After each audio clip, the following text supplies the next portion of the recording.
It is 2 o'clock, and I hereby call to order the January 31st, 2024 meeting of the City of Prescott General Plan Committee. Board members present or committee members present are Terry Sapio, Don Michaelman, present, Tom Hutchison, Andre is absent, Mary Frederickson, Ralph Hess, present. Jim Huffman, here. Rod Moyer, Gary Warb, James McCarver, and Tom Riley. All right. An A, Terry. All right. So the only one absent is Andre Carmen. That gives us 10. All right. And we have Council Liaison Lois Fruworth from the City Council. Ted is not here today. And this is an open public meeting and is being recorded by the city. The proceedings are being televised by representatives of the public media, the public, local cable and or radio stations may also rebroadcast. The number of board members present is 10. It will require 6 votes for a majority. All parties wishing to be heard, including committee members, are required to state their name prior to speaking in order to ensure proper recordation. Members of the public are required to state their name and address for the record so that we may know who is speaking and to be able to contact them at a later date if necessary. And speaking of the public, I'd like to welcome the public as well. We always like to see the public here at these meetings. And next, we have open call to the public. Make sure it's on. Okay. The City of Prescott welcomes public engagement, and residents may comment and address the committee on matters not included on the agenda during the call to the public. Please complete a speaker card that's on the back counter and submit it to me.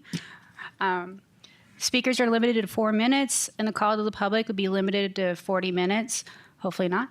Citizens are limited to address the committee 4 times regarding the same topic.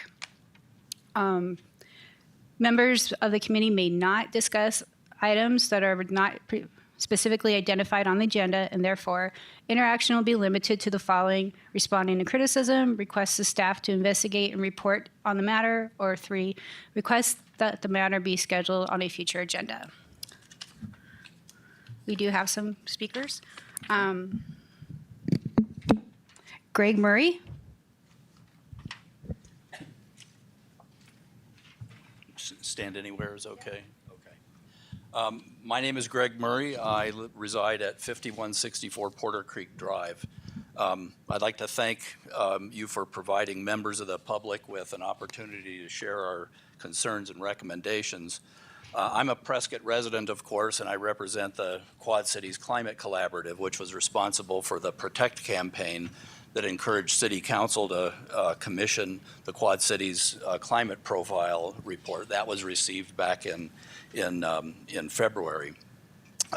Several months ago, the Climate Collaborative supplied to the committee 4 white papers, which further elaborated on some areas in which Prescott could become even more resilient to the challenges posed by a changing climate, even while maintaining and enhancing its economic vibrancy. Those 4 papers dealt with, first, sustainable local economic development, second, green infrastructure, third, energy use and conservation, and fourth, climate trends in the Quad Cities region. We understand that the review committee is dealing with materials specific to different components of the general plan as they come up. But we also understand that the committee has formally discussed some of those areas like green infrastructure, which deals with stormwater abatement and maximizing aquifer recharge and so forth, about a month after we had submitted our white paper on it. We'd just like to encourage the committee to use, and council for that matter, to use the information that interested and committed citizens like us are interested in providing to those involved in the planning process. After all, groups like ours are comprised of citizens that have made our homes in Prescott and are committed to its future, and a lot of us have decades of professional experience with the issues at hand. We're also tied in with professional literature on best practices in other communities across the country, and we're using our time and training to help the city free of charge. So you can always contact us through our website or through individuals. Several of us are well known to people on council and even on this committee. So thanks very much. We'd just like to encourage that interaction. I have a question. Sure, Gary. Greg, thank you. I'm glad you're here. Thanks. My question is, what would you like from this committee? First of all, I think we would just like to know that the committee has received the white papers that we've submitted and are thinking about them as they work on the review process for the next general plan. And we're happy to interact with anybody at the committee level or with city council members or staff going forward. And can you, sorry, second question. That's right. Just very briefly, what do you see as the future with your involvement or the involvement with climate here? I know that's a loaded question. Sure it is. Well, one of the recommendations that came out of the Quad Cities climate profile that CLEMAS created, and as elaborated on by the working group, which consisted of members of our group and members of city staffs and county staffs and so forth, was the formation of a sustainability and resiliency committee to advise, a standing committee to advise city council going forward. And that's one means by which that expertise that's within the Prescott, or actually the whole Quad Cities area, could be brought to bear on things going forward, just as an advisory committee to help the city do its business. Thank you. Can I ask a question also? Well, you're going to need that back. Tammy, respond first. Go ahead, Tammy. So we do have those white papers, and we're using them to create the climate and energy elements portions. And so when we review those sections, you'll be provided those white papers. No. Is that your question? I'm sorry. I apologize. I've not had the opportunity to read the white paper or, for that matter, see it. But what occurs to me is to ask, what are a couple actionable items that you would want? Things that this city could actually do. Okay. So this is, we can't respond, and we're not supposed to be discussing it because it's not agendized. But when we do have it on the agenda to discuss these portions of the plan, they are invited to come, but they're a part of my distribution list. So, Jerry, forget about what you just said. Well, like I said, we'd be happy to speak with people individually or collectively. Sure. Earl Duke? Good afternoon. My name is Earl Duque, 530 Fairgrounds Avenue. We own that property. I also live at 2345 Skyline Drive. My wife Delisa and I own that property on the corner of Gail Garner and Fairgrounds. Since July of last year, a core group of our neighbors, together with the Prescott Planning Department, have been working on an update to the Gail Gardner Neighborhood Plan. The Gail Gardner Neighborhood Plan was first adopted by council in 2000 and later updated in 2023. Neighborhood plans inform the city council and city staff what the people want their neighborhood to be. It gives a view into what's working and what's not. Upon further review of the plan last summer, a core group from the neighborhood realized that the plan needed to be updated. It has 4 elements: a description of the characteristics of the neighborhood, traffic circulation, quality of life, and land use. In the neighborhood description, we delineate the neighborhood boundaries which overlap with other neighborhood plans and areas such as West Side, Ponderosa, and the Prescott Fairgrounds. We highlight the unique character of the neighborhood, which consists of new and old homes, small neighborhood-oriented businesses, apartments, mobile homes, townhouses. There are historic buildings in the area. The house on my property and my neighbor Sue Manuel's property was built in 1924, 100 years ago. Some properties along Gail Gardner Way are up to 1 to 2 acres. Some used to be agricultural zoning overlays, a bit of country in the city, as one of my neighbors has said. In the traffic element, we note that there is a need to calm down the traffic along Gail Garner Way, Oregon Avenue, and Sherman Drive. Throughout the week, you'll find people walking throughout the neighborhood. There's Steve and Don walking and enjoying the evening, and there's the 7 p.m. dog walkers who you can set your watch to. As one of my neighbors, Warren Tracy, says, cars will stop for balls, squirrels, and a paper bag, but not for a human being. I observe folks blasting their horns as people attempt to make legal turns from Gail Garner to Fairgrounds. We ask for the implementation of methods to calm down the flow and to install affordable signage to make it safer for folks to cross the streets. Under the quality of life, we identify the desire for a quiet neighborhood and encourage the city to foster the walkability throughout the neighborhood by finding ways to improve the sidewalks. We ask the city to establish programs that encourage water-efficient gardens and mini parks. We've identified ways to utilize the Cooperative Extension Master Gardener programs and Prescott Farmers Market compost volunteers to make demonstration gardens and mini parks workable and affordable. We ask to be included in the planning process for big events such as the fair and rodeo so that we can ensure that the noise, traffic, and parking do not adversely impact us like it did last summer. Under the land use section, we express concern about the proposed changes at the fairgrounds and proposed rezoning for rodeo operations. The neighborhood wants the rodeo and county fair to remain. I repeat, the neighborhood wants the fair and rodeo to remain. As one of my neighbors says, the rodeo and fair are sounds of summer. But we ask that they are both right-sized to fit the space and the surrounding residential use. In this section, we also reference the Growler study of 2000, where the city contracted a third-party architectural firm to evaluate an appropriate location for an equestrian center of similar scope as the proposed changes to the fairgrounds. The Growler report found that the fairgrounds was an ill-suited location for such an operation because it was too small, too costly to repair the facilities, the traffic would be too much, and the proximity to residential use. City staff have given us feedback on our last draft, and I thank them. As your general plan work starts to come together, we will be working with you and staff to remedy any inconsistencies between the two documents. We eventually expect bringing our update to council to be adopted sometime this summer or fall, and then to be included by reference in the Prescott General Plan. We are starting our community outreach campaign to make our update more widely known throughout the Gail Garner and surrounding neighborhoods. The effort is intended to garner feedback and improve the update. My neighbor Sue Manuel and her family have been on Fairgrounds Avenue since the 40s.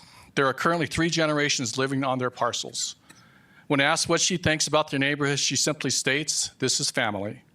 And like any family, we in the neighborhood have different ideas, views, and experiences that we've encapsulated in the updated plan.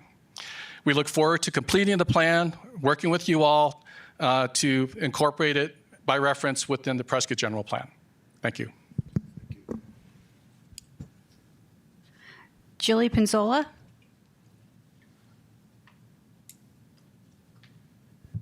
Thank you. So nice to see many of you. It's been a while. So I've been working on this same effort with the climate profile that was undertaken well over a year ago, the synthesized implementation strategies that were also crafted for your input. As you know, the general plan is the tool of choice for bringing about better yet Prescott. And we're so intertwined with the Quad Cities, it's almost one and the same anymore. You know, Prescott is the leader of the area and needs to, in my view, show that and embrace new technologies, clean technologies, understand that by keeping an open mind and an open heart, you are supporting new industries, you are supporting future generations, you are helping to preserve clean air, clean water, which are the golden goose of Prescott. So it's just a simple request to learn about what's in these documents. It sounds like staff is ready to share them with you when it's at the appropriate time for those elements, but we just don't want it to get lost in the shuffle. Okay, thank you. Ralph? Yeah, Ralph Hess. Could you restate what the group is or what the topic is? I didn't quite hear. Okay, excuse me, yes.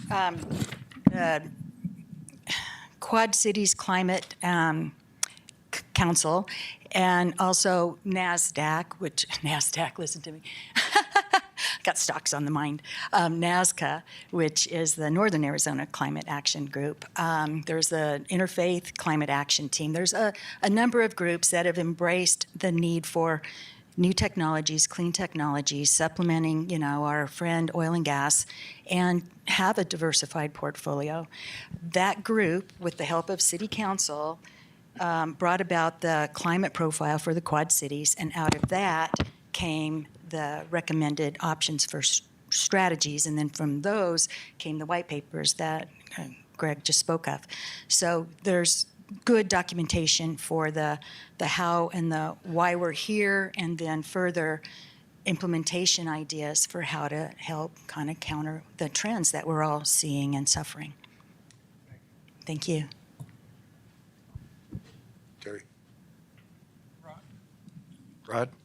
Yeah, I just want to thank you both, you and Greg, for hanging in there when Patrick had to step back a bit. I understand what situation he's in, and thank you both for being here. That's all. Okay, thank you. All right, next item on the agenda is approval of the November 29th, 2023 General Plan Committee meeting minutes. Any discussion on the minutes from the last meeting? Mr. Chairman, Yes, go ahead, I'm Tom. going to recuse myself since I wasn't here. Okay. Any corrections or comments on the minutes? We have a motion? Mr. Ralph? Chairman, yes, Ralph Hess, I'm also recusing myself because I was absent as well. Okay. I was here, I'll make the motion. All right, go ahead, Rod. Actually, I guess I'm abstaining. Abstaining. Okay. I second that motion. Okay. All in favor of approving the minutes? Aye. Aye. Anyone opposed? Okay, passes 8-0. All right, next item, presentation from the Workforce Housing Committee regarding the new housing section of the general plan. Thank you, Chairman, members of the committee. Tammy Duet, community planner. So the city recently created a workforce housing committee, and they've been working on getting together possibilities to work together to figure out goals for workforce housing. So we do have representation. We have Nicole here, and she's going to do a presentation of what they've been putting together and in regards to creating the housing element, which was basically information from the 2015 plan, and then massaging it and rewording it and such, and then creating goals and strategies. But they're going to present what they found and see what you think. Thank you, Tammy. Hello, everyone. My name is Nicole Kennedy, and I'm a member of the committee, as Tammy shared. I also have some other fellow members of the committee here, and I just wanted to thank you for having us. I also wanted to ask your preference as to the flow of the meeting, if you would prefer. I would love their input at any given topic as we go along, but would you prefer, if they have something they would like to add to my presentation, that it be per section as it comes up, or wait until the end? As it comes up is fine with me, Okay, if that works for you. thank you. So first, I just want to thank the city leadership for recognizing that we truly are in a housing crisis in the Prescott area and beyond. We held our first meeting in May of 2023, and the council and mayor have deemed us as a standing committee, which means we'll be in perpetuity for probably many, many years to come. So this is a big issue that we're honored to be a part of tackling, and look forward to your support in that. I want to share a little bit about the definition of workforce housing, and that's one of the most important things that we want to convey in this process. Workforce housing, as we have researched as a committee, we're borrowing a definition that's a hybrid of both ULI, which is, I'm blanking. What is ULI? Thank you. Thank you. The Urban Land Institute and also from HUD. And so based on our demographics in Prescott, we are defining workforce housing as housing that is geared towards those who earn between 60 and 120% of the area median income. Now that translates to between 46,000 and 92,000 per year. And you might raise an eyebrow at 92,000, but believe it or not, even at, Can you say that again? oh, I'm sorry, which part? The dollar amount. Oh, yes, 46,000 to 92,000. So even at 92,000 with our median home prices in the community in combination with the interest rates, they're simply not very attainable for the average working family. All right, a question from Ralph? Okay, Ralph Hess.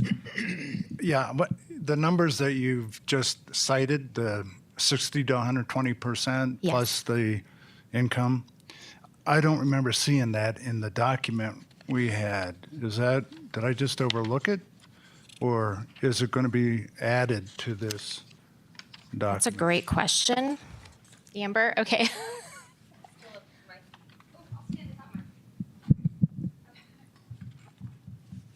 Amber Fraser, I'm one of the Workforce Housing Committee staff liaisons.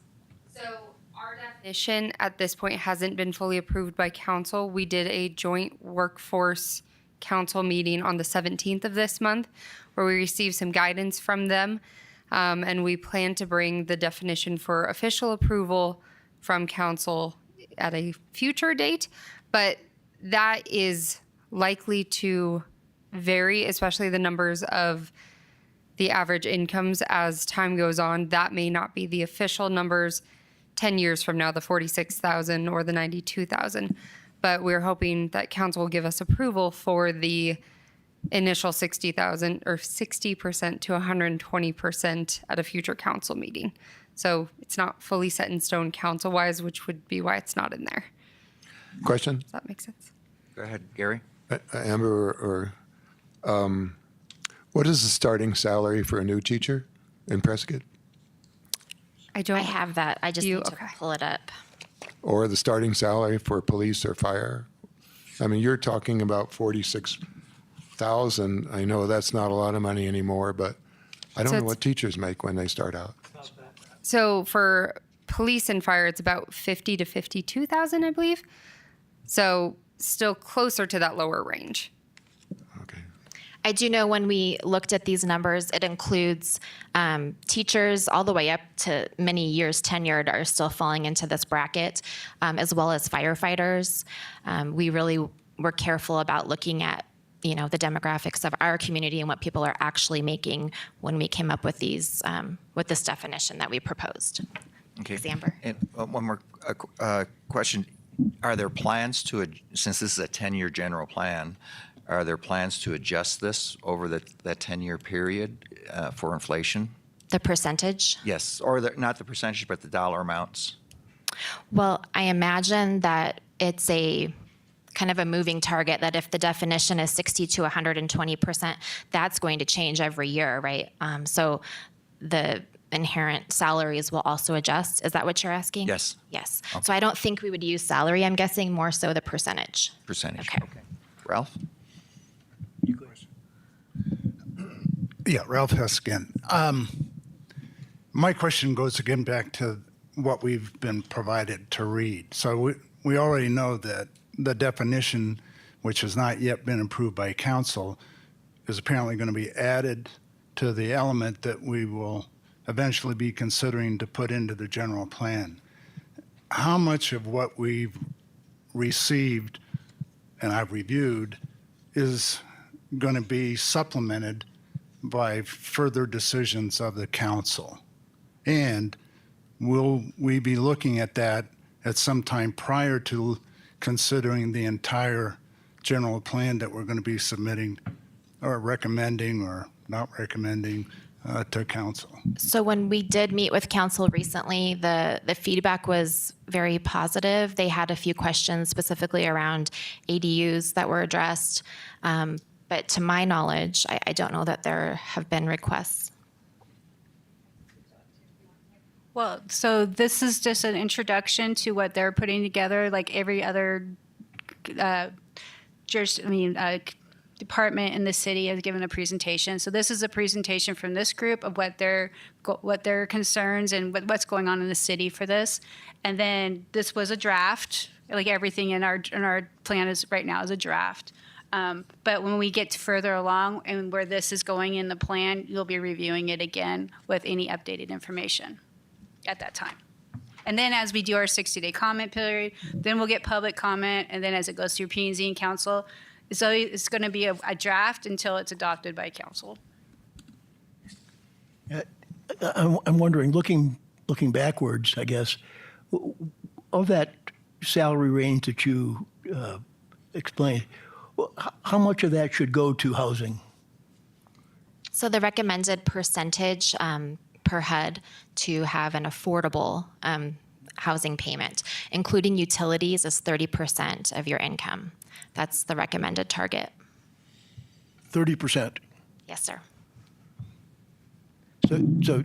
So if I'm working this out right, if you're making $48,000 a year, $1,200 is the rent we're looking at. Right, the starting, absolutely, which as we know, those are not plentiful in our community. Okay, any other questions? Okay, so I guess I want to reiterate one thing, that this is not, workforce housing is not what you might be more familiar with like the Section 8 subsidized housing for those earning, under 60%. We're really trying to target the gap that we see in community where people are not being served. So this is not government subsidized housing, and we do not have a public housing entity in the city or the county. Okay, so am I doing the slides? I should have asked you. Okay. Okay, so over the last decade, and I'm not going to read this verbatim, I know that you have all of this, I just want to hit the high points of the plan. And one more thing I wanted to add is that we're, as a committee, we're very excited about the possibilities of being able to be a part of this general plan process with you and with council. We recognize that this is also a new year and a new opportunity to ideally be able to align the general plan with the council strategic plan. So we're very excited about that as well. Okay, so over the past decade, the city has experienced significant population growth, especially among the retiree demographic. A recent statistic we were shared is that 81% of people that are moving here now are 65 years of age or older. So as you'll see in this generational diversity graph, the spread of population is heavily focused in the age 60 plus years. This is a 5-year estimate that was put out in 2022. There are some more graphs that you'll see in your packet that break this down further. So between 65 to 74 is the highest percentage, and then it goes down from there. This is an interesting comparison as we look at the city of Prescott in comparison to the state and to our country. Demographic-wise, we are about half, less than half, half of those under 18, roughly, of what the state experiences and the national averages experience. So we are well short of the typical population of those under 18. And conversely, for people over 65, we are more than double what the state averages and what the national averages. Sure, Jim? Simple question is, under the state of Arizona and national, are those also 5-year estimates? I believe this was from the most recent census. Can you verify that, Amber? Yes, they're all 5 years, so they're apples to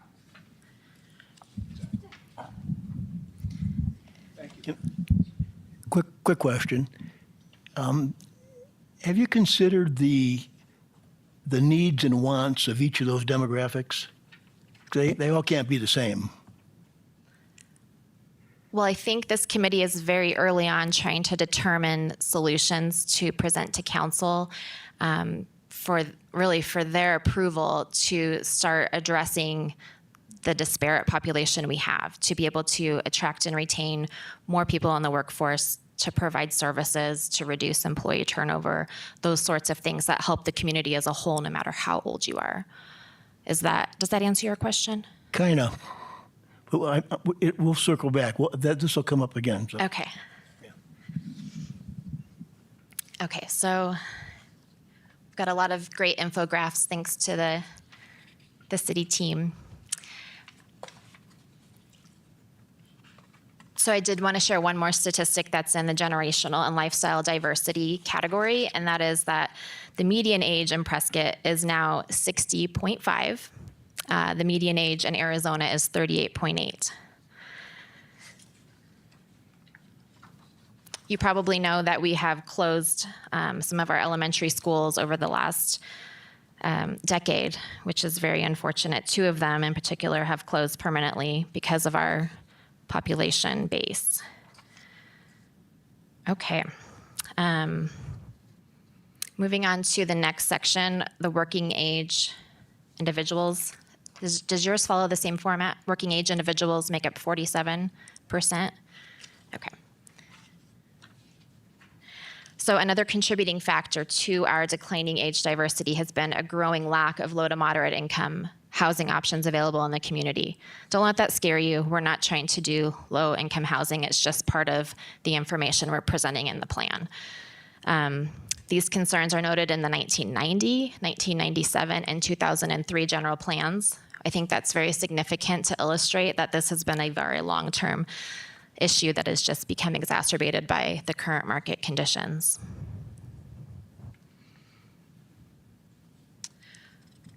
So going back to our graphs on housing trends, variety, affordability, and quality. When we talk about the earliest neighborhoods in the Prescott area, specifically near downtown, our central neighborhoods, they were built on more modest sized and more modest lot sizes in the early years. And then starting in around the 1970s, there was a lot of growth as people started to move out of the city center and desire more spread, if you will, larger lots, larger homes, and that trend has continued through today. So basically our low density growth is continuing and still continues today. Nicole, we've got a question. Looking at this chart, from 2010 to 2020, the total housing units in Prescott have increased by 14.5%.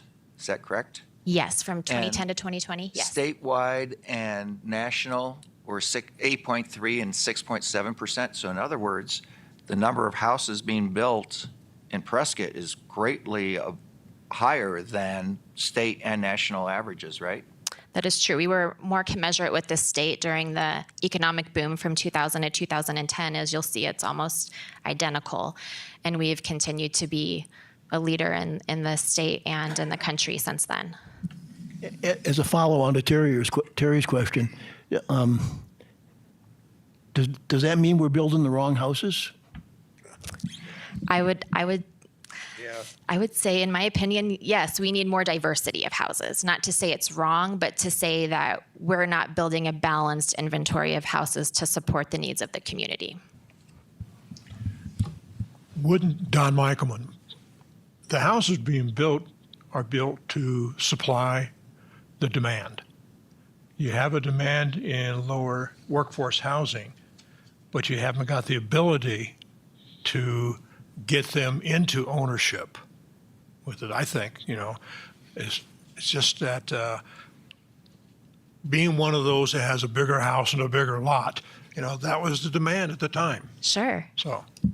And I too have a larger lot, so I understand the desire of that, and I don't think there should be any shame around that. I think the reality is that we just need more of a diverse mix. I think we can all hopefully agree that we want to be able to have teachers and medical healthcare workers and the clerk at the Safeway. I mean, we need those people to be able to have a thriving community. Would you say that that's critical to our survival? Absolutely. I would say it's essential.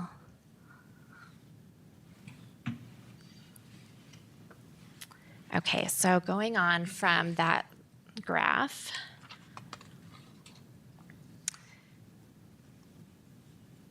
this shows the data around our single-family resident permits that were pulled from the year 1999 through current years. So again, this really corresponds with the economy in the early 2000s with the housing boom, with the big streak, and then coming back down again with the recession, and then coming back up again. So we're back up at a pace that is, again, not sustainable for those that we're trying to help.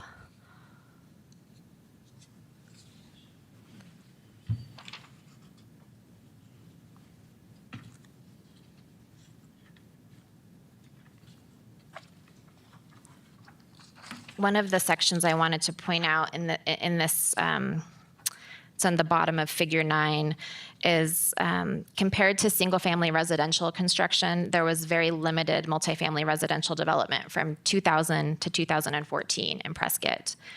There were many years that saw 0 permits drawn for multifamily permits, and so that has, again, been an impact to what we're talking about today.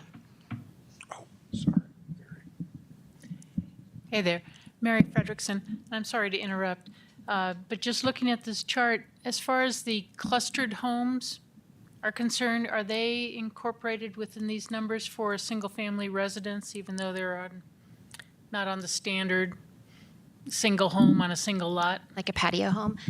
Yes, they are correct, yeah. Thank you. Okay.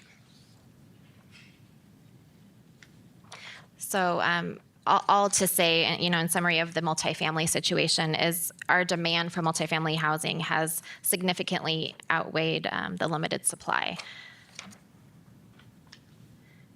Okay.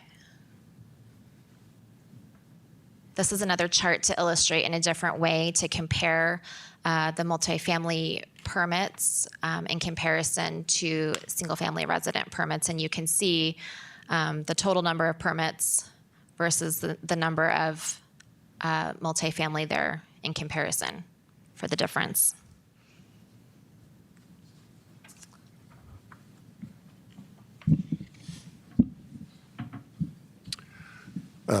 Nicole, one of the caveats of having been in the field for a lot of years is they're a little under the current things that most people don't know. You're probably aware that for HUD, the requirement is 78% low and moderate income. Are there areas in Prescott, and I have one in mind, I don't know what to call it, I have my own nickname, that I think probably is low and moderate. Has there been a study of the Prescott area to target if there are any low and moderate income areas? And 78% is hard to find, but I have a feeling I might find it at this place. Can you comment on the Amber? Okay. So, and we might do a joint one on this with, thank you, the struggle, with Michael, because he's part of our CBDG group.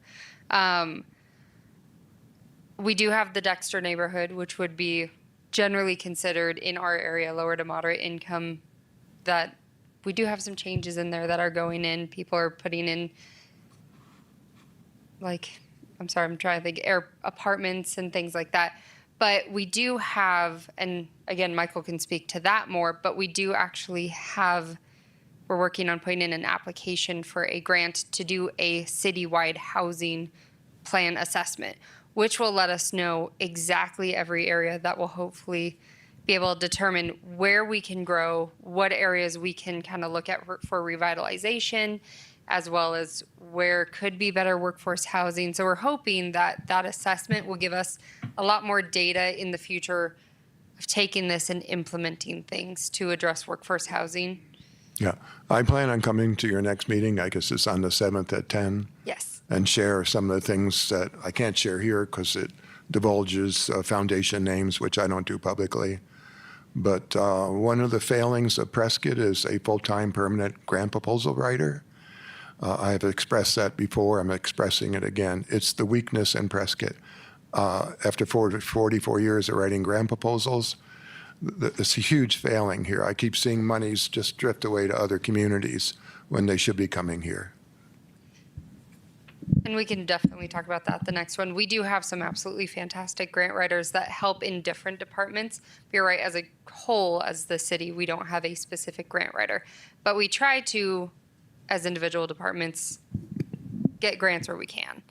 So at that point, Michael, do you have anything else to add CBDG wise? And CBDG is a great great example of where we do find funding and utilize funding.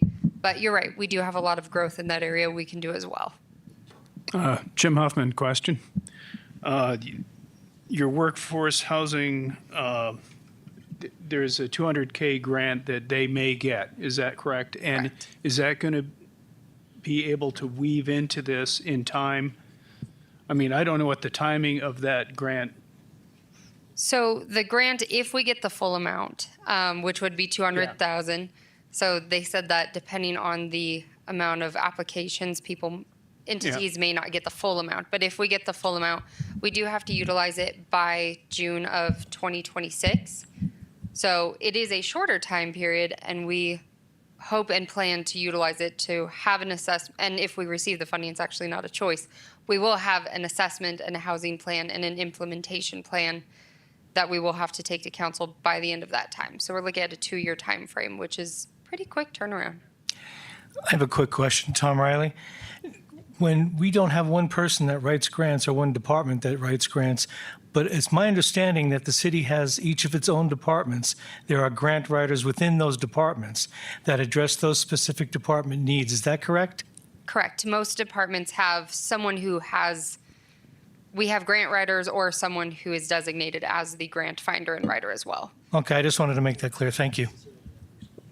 Yeah, it's not necessarily that person's job. Like in this case, I am not a grant writer, but Michael and I are working together to put in the application for the funding. But we do have departments that do have specified grant writers for their department, but they usually do other jobs too. Thank you. Yeah.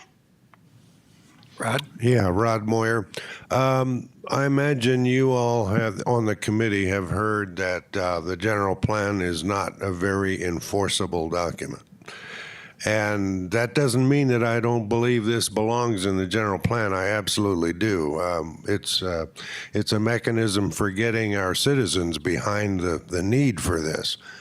But my question is, have you begun to talk about things that the city should do or could legally do even to more forcefully change the mix of houses being built? Sure, and we're going to get to some of that at the end of the presentation. We're going to go over the goals, so it's a great question. Thank you. Good question.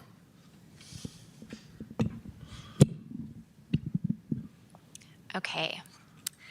This next chart illustrates our manufactured housing by year. I wish John's not here, is he? Darn, okay.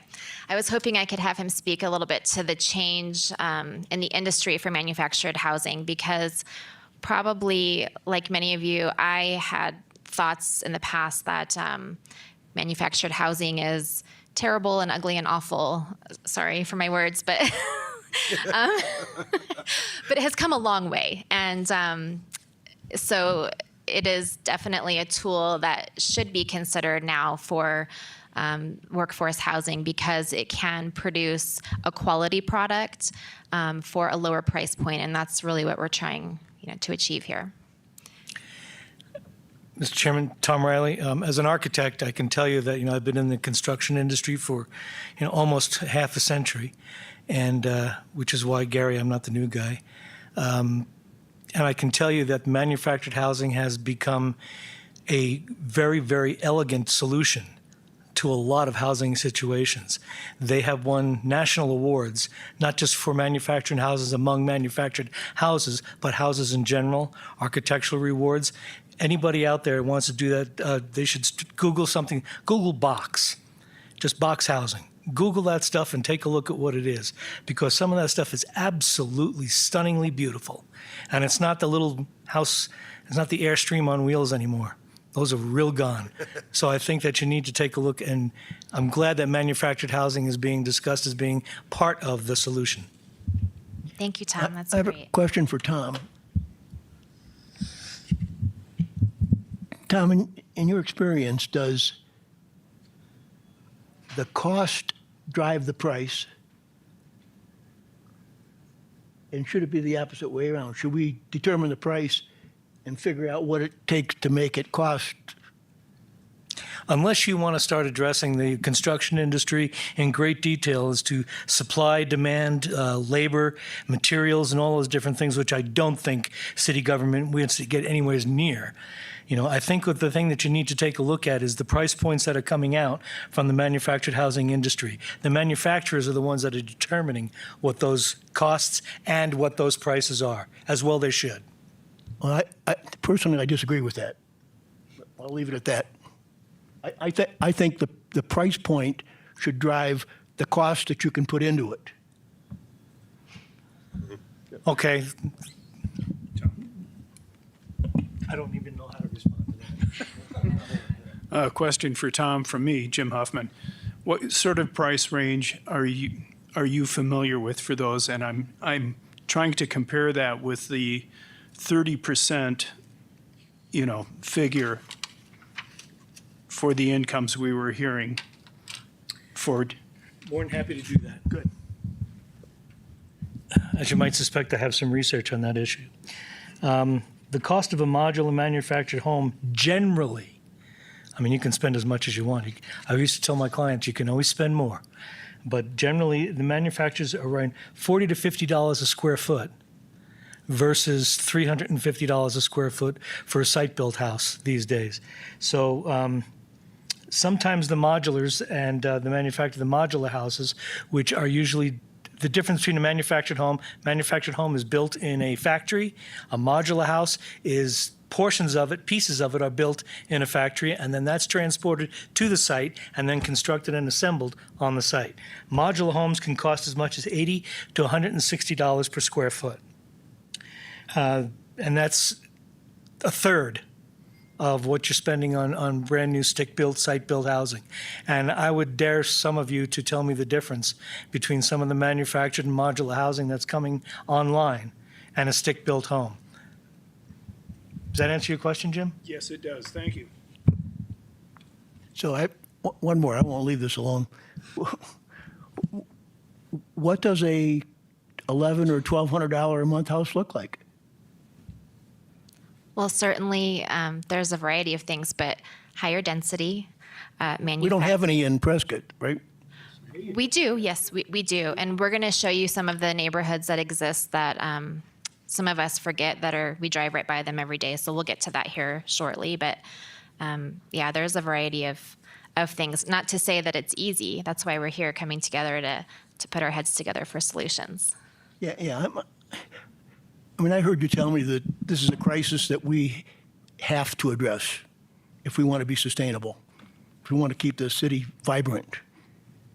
So I think it's time to think out of the box and consider all of the elements that go into that $1,200 a month payment, not just the lumber and the concrete and all of it. Certainly. Fully accounted. Certainly. And I think it's a great step in the right direction that the city even has entertained having this committee because I think, for us to make any headway, the city has to have a little skin in the game as well with some solutions. And they've given us some really great ideas that we're incorporating into our suggested goals.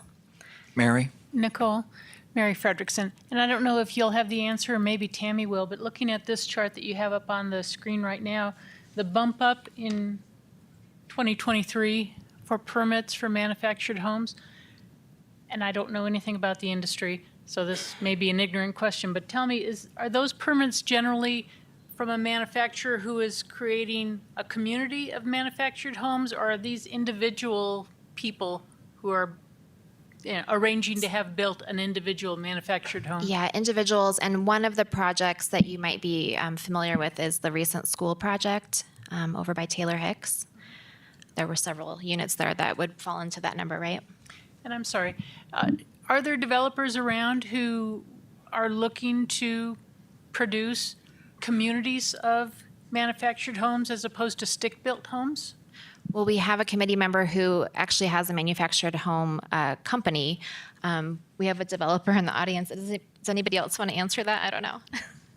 We have seen a few proposals for areas, but so in the city of Prescott, we have a manufactured home overlay as part of our zoning. So there's certain areas that are zoned to allow for manufactured housing, and that's where we see all these permits, most of them. And also some of the older manufactured home parks that we have in the area have been bought, and they're revamping them and bringing in newer houses, and they actually sell those. So you buy the house and rent the space. Right. So we see a lot of that happening in a lot of these older, they're revamping the manufactured home parks that are older in the neighborhood, in the community. So we are seeing a lot of that. But in regards for new manufactured home parks, we haven't really seen a lot of those. We've seen a couple proposals in some areas, but some of them may have to get rezoned to allow for that manufactured home, or they get there's other processes in certain zoning districts to allow for it. That dovetails into my question that just popped up as you were saying it, which is the overlay, is it a necessary thing or a desirable thing to expand or change that overlay so that more areas have that option for a manufactured home community? Sure, we are looking at, and that's something that we will be looking at next month with the land use map, because next month we'll be looking at the land use section and the land use map, and that's where we'll be looking at that part of it. Thank you. You're welcome. Mary, I can add a little color to that. Sitting on P&Z for 4 years, I don't believe I've seen anything that looks like it's an affordable house. Mr. Chairman, Tom Riley. Ms. Ken, thank you. And I will tell you that one of the reasons why you don't see very much manufactured housing in the city of Prescott is because we tend to be fairly arrogant in that regard. And we tend to look down our noses at manufactured housing as being an undesirable element in our communities. And that's the way that we've been developing. Once that changes, which I know that in some of the strategies that you're going to be bringing forward, and we should stop stepping on your presentation, one of the strategies that you're going to be bringing forward is going to be one of those ways where we can get the city out of the way. We're grateful for your passion for this issue. Okay, so let's see. This is another graph to illustrate just the breakdown of our housing trends of all the different types of housing. We wanted to show more detailed, besides single-family homes, what else is, what other units we have in the community. So you can see that.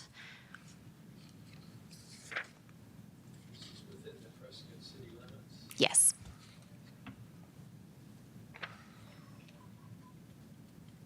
Okay, and then going ahead to the next section in your packet, you'll probably see a header that says the issue of housing affordability in Prescott. And I'll read to you a small section from that. As of December 2022, the Arizona Department of Housing estimates that Arizona alone is nearly 270,000 units short of the current demand for housing. So this is clearly not just a local issue. We probably all know this, but there's a lot of need. As far as here in our city, we did recently submit a survey to local area employers, including city employees, employer groups, and employees. Just to date, and we haven't had a full amount of data to say that we believe there's a lot more, but just from the initial responses to date, the deficit we have in the Prescott area is at least 1,200 to 1,500 units. Before you leave that, can you tell me what color is affordable? Well, I think any of them can be. It depends, how they're developed and many factors there. Just a guess. Sure. Not as many as needs to be. How about that for an answer? Not definitive enough. Okay, and moving on to the next chart. This just shows as a whole the pricing changes. Median sales price around the Tri-Cities. So this compares from January 2003 to last fall.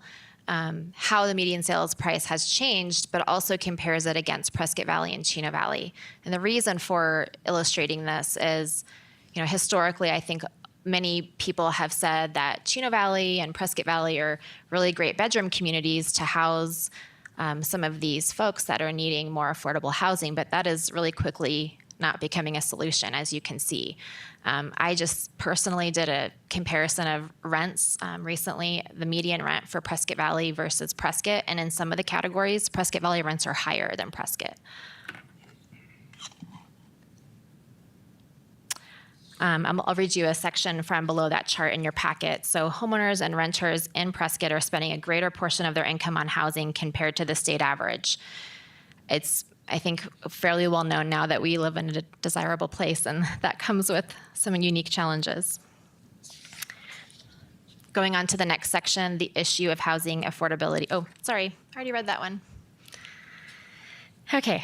So now I want to get into some of the illustrations, as you were mentioning earlier on, I'm going to skip that one. Some of the current developments that we already have in the Prescott area. So these are the clustered single-family homes that you were asking about, I believe Mary was asking earlier. Some of these I had forgotten about myself, but they include Tanglewood Estates, Manzanita Village, the cottages at Prescott Lakes. And I believe there's another one that maybe we didn't have on the slide. Is it Prescott Heights? Okay.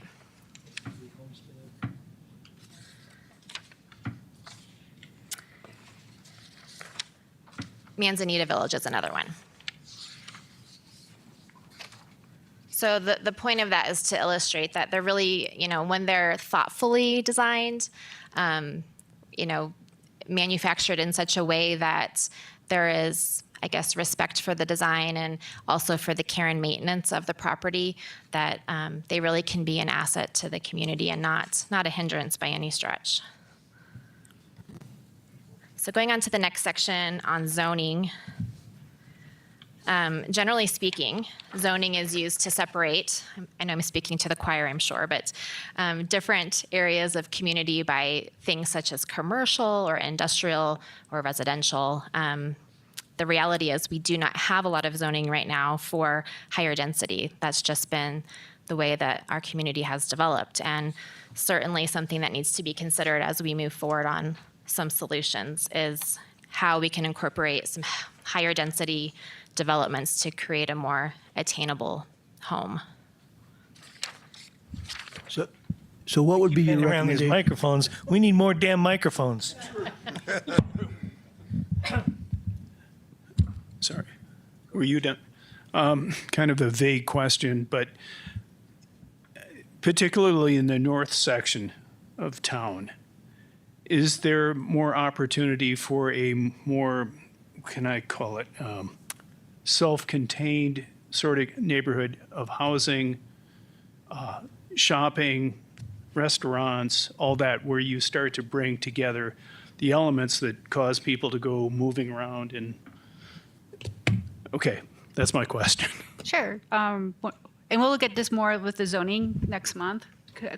But in regards to that, we have Deepwell Ranch, which was a master plan community, and it does have the ability of mixture. That was how it was planned, and was that it has areas. This is for commercial, civic, different uses, and higher density. And also, Granite Dells was also planned to have commercial as you come off the highway and you have the roundabout. Then there's an area there that was designated for commercial, which is like the perfect location for a grocery store for North Prescott. This is something that we are trying to right now with negotiations, yeah. But that is an area we are looking at for more commercial in those areas, because it is needed in North Prescott to sustain that area and take some of the impact off of more in town. So, the effects of zoning, what would you recommend happen at zoning? Well, one of the suggestions is to consider higher density zoning areas, so that the reality is it costs so much to build, right? There are certain costs that are fixed. There are things that we can do, grants and other things to offset some of these, and also things that we can do to partner with the city. But one of the more tangible ways to create workforce housing is to create a higher density development where we can absorb all of those infrastructure costs, in the ground that are what they are no matter what, to improve the land, and then dividing it by, the math of dividing it by more can result in a little more affordable home, attainable home. Sorry, I shouldn't Terry. use that word. Gary? Gary Warab. One of the areas you just talked about was cost. And one term I never hear in Prescott is smart growth. Before I moved to Prescott 18 years ago, I was a member of a Smart Growth Association. And Tom will appreciate this one way or the other. We brought in this was near Mobile, Alabama. We brought in the architects, the designers, the developers, the city planners and building inspectors, and said, look, here's a formula for lowering the cost of housing. Stop producing so much waste. How many of you gone by a dumpster in a development and see it filled up and stuff all over the ground? That goes to the landfill. We encourage them to hire somebody with a truck or give them a truck, do an inventory, what they pick up from each site, have that in a space where the next house could do that. We encourage the architects to design smart, not 9 million eaves, overhangs, and gewgaws, and be able to use materials better. It lowered the cost of housing dramatically. The builders came back to us 6 months later and said, that's amazing. I can't believe how much money we're saving ourselves and our customers. Smart growth. I don't hear it used in Prescott. Maybe we need to add that to our tagline, huh? Yeah. Okay, so thank you all you guys have great questions and feedback as well. Some of this we've already talked about a little bit, but the urban development issues, how we've continued to grow in lot size, so I don't need to repeat all of that. But essentially, the sprawl is creating a lot of this issue. And, some of the negative impacts that I'm sure you're familiar with now is some of our traffic frustrations, higher density, and trying to build infill within some of the existing lots in the city can help mitigate some of those traffic concerns as well. If you don't build it here, you're going to have to build roadways to get them from someplace else to you. That's right. I'm going to skip ahead to the goals and strategies unless you have any other questions from what we've talked about. Ralph? Ralph, excuse me, Ralph Hess. The examples that you had of the clustered developments, would those examples that you included in the packet fall within your definition of workforce housing?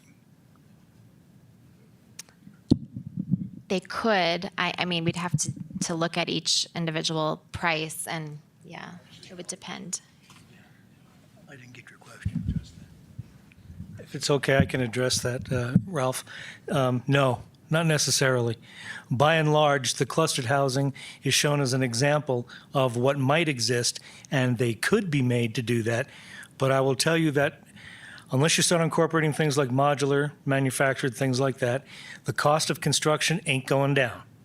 And there is not a dang thing anybody in this town or in this state or in this country is going to be able to do that is going to be able to drive down the cost of construction.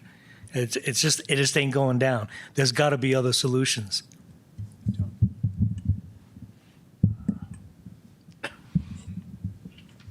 What was I going to ask? Jim, it wasn't my turn.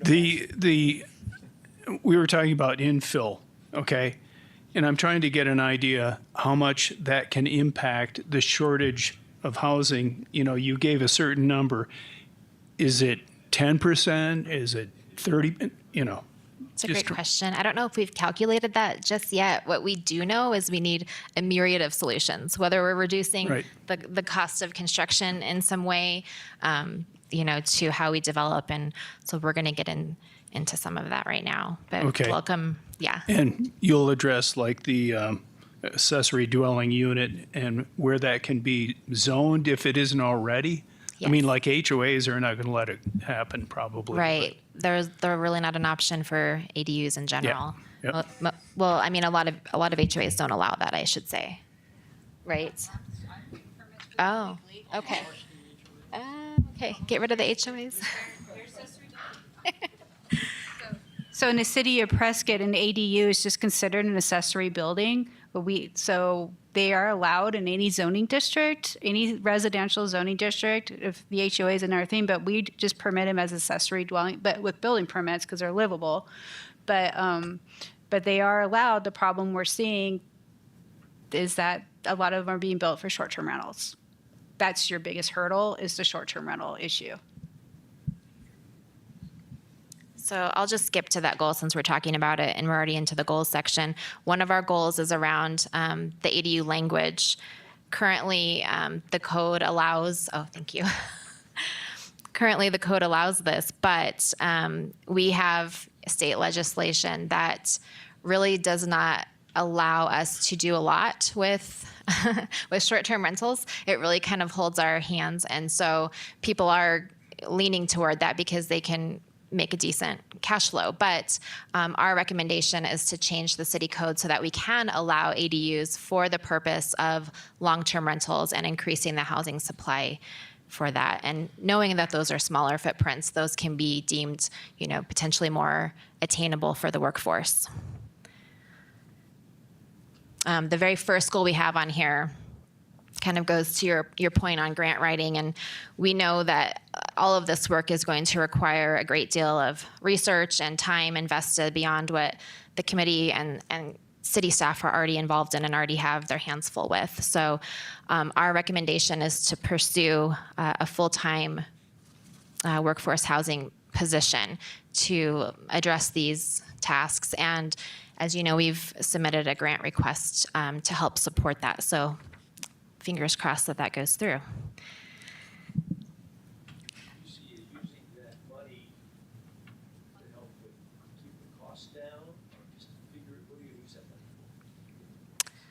Well, I think we are able to use that to pay the person to handle the tasks that would be necessary to complete these goals or this plan. Is that correct? Okay. So part of it would hopefully go to a person, but part of it would go to doing the housing assessment itself. And then what we learned from the housing assessment, hopefully that position will be able to build a housing plan and help us implement that plan. But there is a portion of that funding that will go to the actual assessment itself. One of the things that I'd like to see with this, I think it's a great position that needs to be had. One of the things that this committee has talked about, and I've been eavesdropping on you for the last year, one of the consistent things that you've been talking about is implementability of the plan. And I'm going to suggest that you can make the plan more implementable by having a little bit more detail and things that you can specifically implement.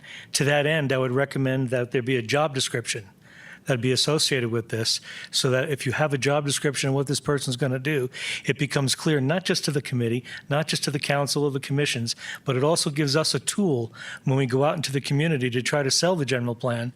It gives us a tool to be able to answer the questions like Jim just asked. That's a great suggestion. Thank you. Okay, our second goal is to formalize a third-party stakeholder organization group.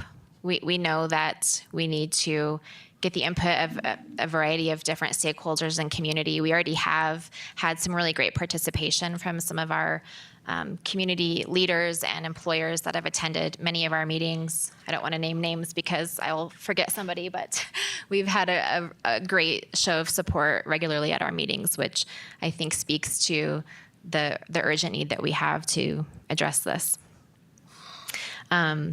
We're sitting here right now working on goal number 3, so thanks for helping us. Check. We're, again, excited to be part of this and ideally be able to coincide this with the strategic plan of our council. We goal number 4 is we want to create 2 separate incentive packets. One of them to encourage developers and builders, and the other one to really educate our workforce to understand what options are already available and those that we may be creating as we go. Number 5 is we want to research the best financial program solutions for the city and the stakeholders. That really does support goal number 4, to have content for what is available for the workforce. Number 6, we just talked about the ADUs. Number 7 is to create a workforce housing policy. This is where, we know that we need some teeth around this for the council to consider. And really, those are ways that we can research to prioritize current city code, what we already have, what we could do potentially better around the areas of building and wildland urban interface codes, research voluntary contributions from commercial and other development projects, such as housing projects, including a percentage for workforce housing, redeveloping a hotel to include housing options, other ideas, et cetera. We, number 8, want to create a city program similar to the Yavapai County Home of My Own program. Are you familiar with that? Okay. I don't know about everybody else. Why don't you, for everyone's benefit, quickly explain it? Sure. So Yavapai County developed a program to try to fast track, in a sense, some more attainable housing solutions. And so they have a set of pre-approved plans, different floor plans that have already been vetted, so that when a builder or developer wants to consider those, they can get through the process a little bit quicker, hence saving some of the administrative cost to build. Ralph Hess. When this comes back to us again, after you made whatever the modifications are going to be, it would be probably helpful before this goes into the general plan to have that type of brief description of what the Yavapai County program is. Sure. So that that's right in the plan. Thank you. Thank you.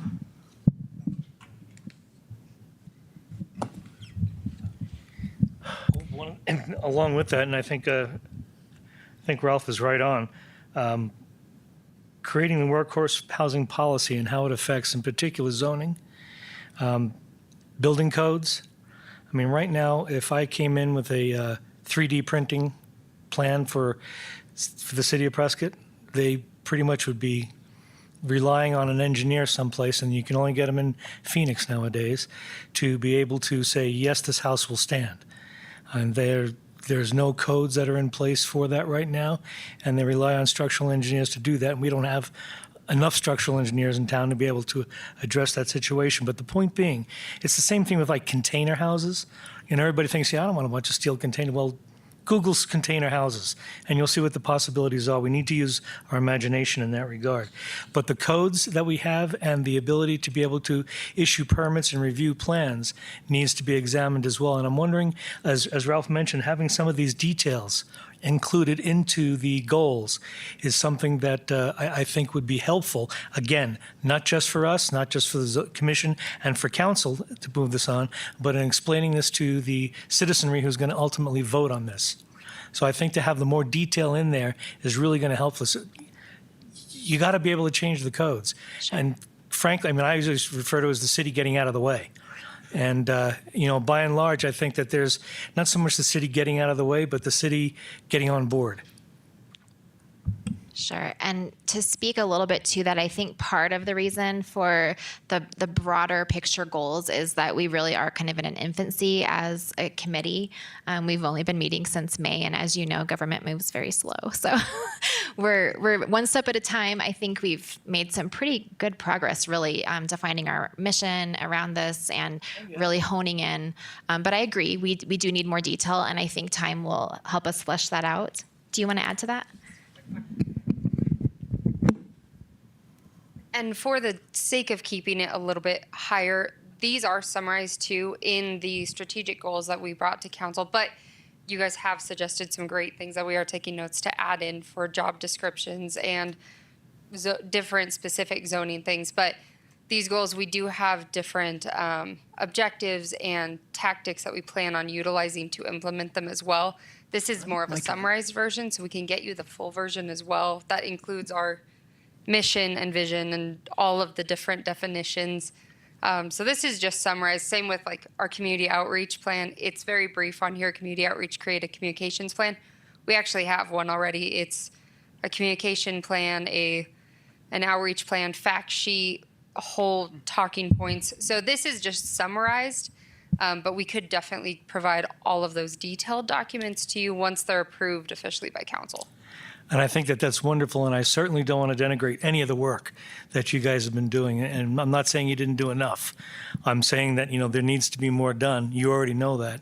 And getting more done is really going to help everybody, in the community. If I went out right now and talked to a community, about doing this at Prescott Lakes, I would probably be met with a less than enthusiastic audience. We're working on NIMBYism. That is a huge focus for the committee as well. Well, it helps to have some more detail on some of these things in order to be able to do that. And you say that the detail is there. You just need to kind of coalesce it for this. And I'm really looking forward to seeing that as part of the plan, because that's one of the things. This isn't my first dance with general plans, but I will tell you that that's probably one of the things that's been missing out of every single general plan that I've been working on since the late 90s, the early 2000s, and now this one. Once we get them approved by council, I'll have Tammy make sure that you get the full documents as well. And I think like this is the general plan. You remember the 30,000 foot view, but their plan is to have a more comprehensive plan for workforce housing. And I think that's where we're going to see the more details and the bigger teeth, because that's going to be something that'll be adopted by council, and it'd be different than a general plan statutorily. That'll have more teeth, and that's where they're really going to probably dig in and put in the more details. Like all our other plan, like the community plan, like the neighborhood plans and stuff, they have different criteria, and they could look more at the finer tooth. And I understand that. But I think that, if council goes out, and council isn't going to do this because that's not what councils do. They're not going to go out and approve something and then say, oh yeah, by the way, citizen, we want you to approve this too. So the thing is that the general plan is going to outline some of these things. Some of these things need more definition to them in order to be able to explain them to those of us who are not necessarily familiar with all the integral details. Now, I'm not asking for a 400-page document, by no means. I mean, it could easily be that, but something like this, I think that if you had a paragraph under each one of these, would probably be more than sufficient to be able to help answer some of the questions that not only we have, but we're going to be facing once we bring this thing out into the community. Gary Warb. I have a question for your CDBG person, Mike.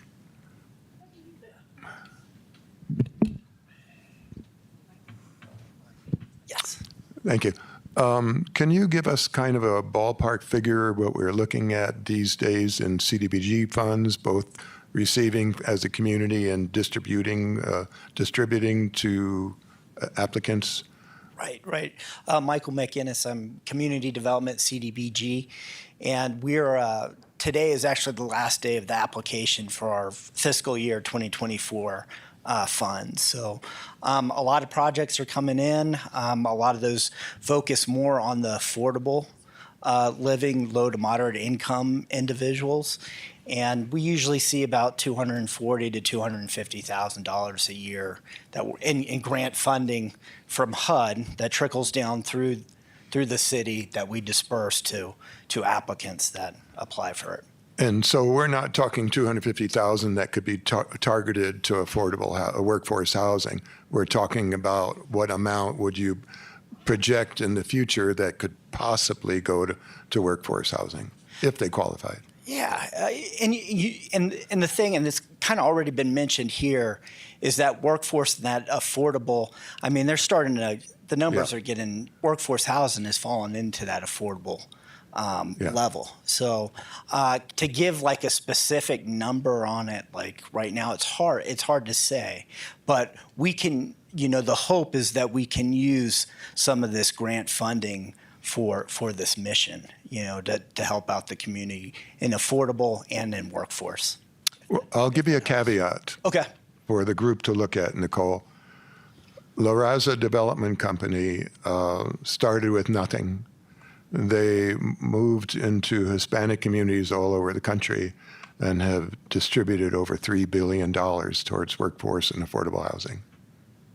That's why we don't need government involved anymore. In my days, CDBG, HUD was the way to go. Right. It's no longer that way. Okay. Thank you. Thanks, Michael. I want to just piggyback really quick.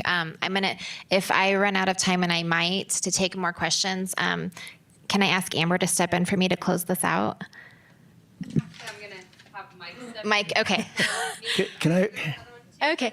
I have school pickup in full disclosure, so I have to leave in a moment. But just briefly, we recognize the significance of the community outreach piece. Like truly that, in my opinion, and I think several of my fellow committee members agree, education is going to be a huge need before we can really make a lot of progress. We know that we need to educate the community to build consensus to help alleviate some of the fears and misconceptions that can arise around development. And so we're eager to have those conversations and be ambassadors toward that cause. So, and then number 10, and then I can take a question. We want to create a fund similar to what the city has done for Change for the Better. Our recommendation is that council would direct staff to create such an account and explore ways we can enhance our funding pool for a variety of solutions. One last comment. I know you want to run. I think we've established that this is a superordinate objective for this city. It's top the list. We have to solve this. And I think we need to break the paradigm. Okay? And I remember a year ago sitting in planning and zoning listening to Clark Tenney tell us how they wanted to put some housing on their property to solve a small piece of their educational hiring. So the thought occurs to me, why don't we step out as a city and go into the housing business? No, you can shake your head all you want. Let me finish. No, I'm not shaking my head. Go ahead. Let me finish. So basically, we take the bull by the horns here, okay, and establish what needs to be done, hire the people, outsource the architects if they can't figure out how to do it right, outsource the building, and have a dedicated group, our building people, facilitate this problem. And we afford it by clearly communicating to the community how critically important this is to our survival and ask them for a millage increase to pay for it. Well, I love your heart around this. I really do. And I think this is such a complex issue, but at the end of the day, it really should be a public-private partnership. And we need public support. We need the government to come in and help where they can. But administratively, I don't know if that's the answer for them to run it. I'm going to turn this over to Randy, who's on the committee. And thank you all so much for your time. This plan is that communication tool. Thank you, Nicole. Thank you. And A couple of comments, guys. can you introduce yourself again? Randy Goodman, Workforce. Randy Goodwin. Okay. Nicole, good job. Yeah. You guys had her on the hot seat pretty good. A few things. I want to address some things that you said.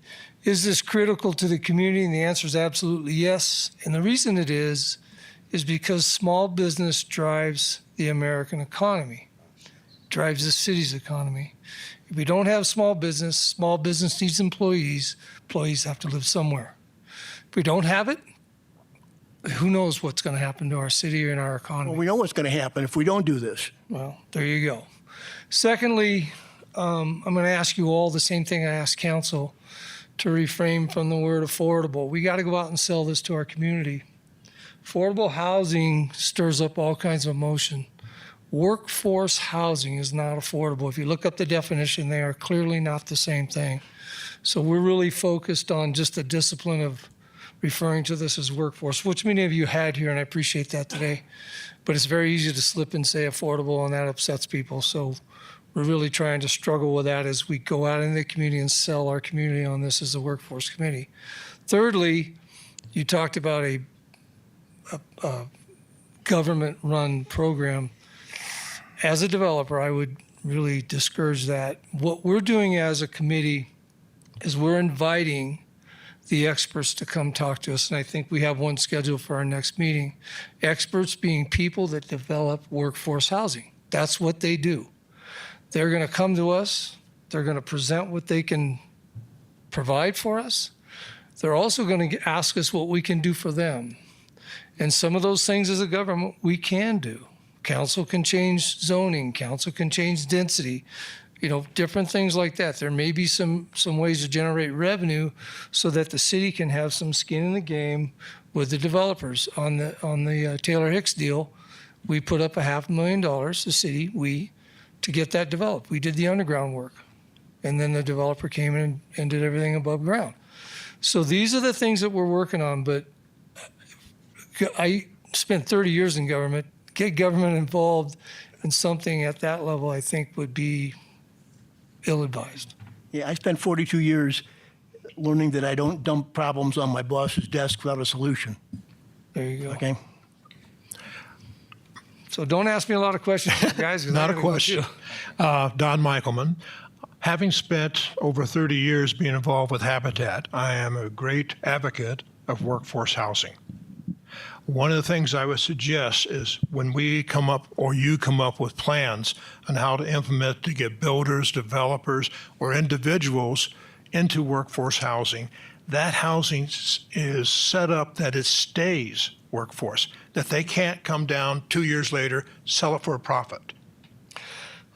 And you want to build that into it. I looked at a proposal personally that controlled that very thing. It'll stay workforce housing. In other words, if an inflationary curve does this, workforce is not going to do that.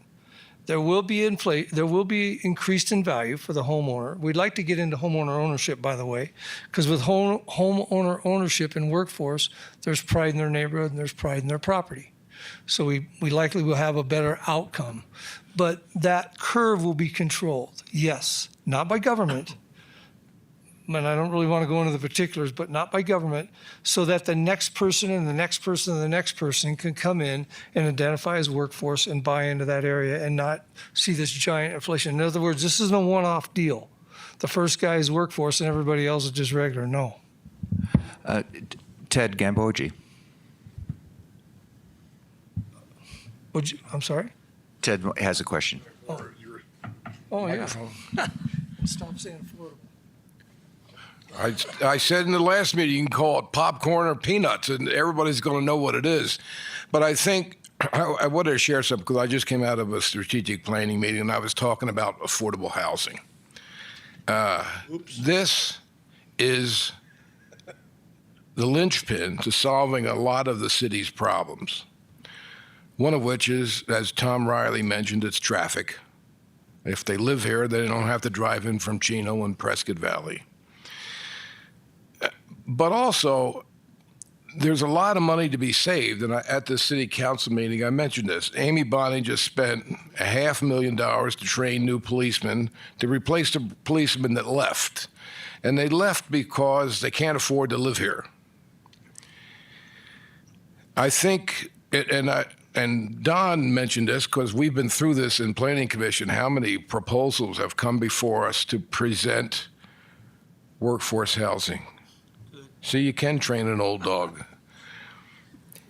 And even though those proposals were addressed to the last general plan that said we ought to have it and we ought to have it here, once they realized, and they voted for it, once they realized it was coming, they didn't want it.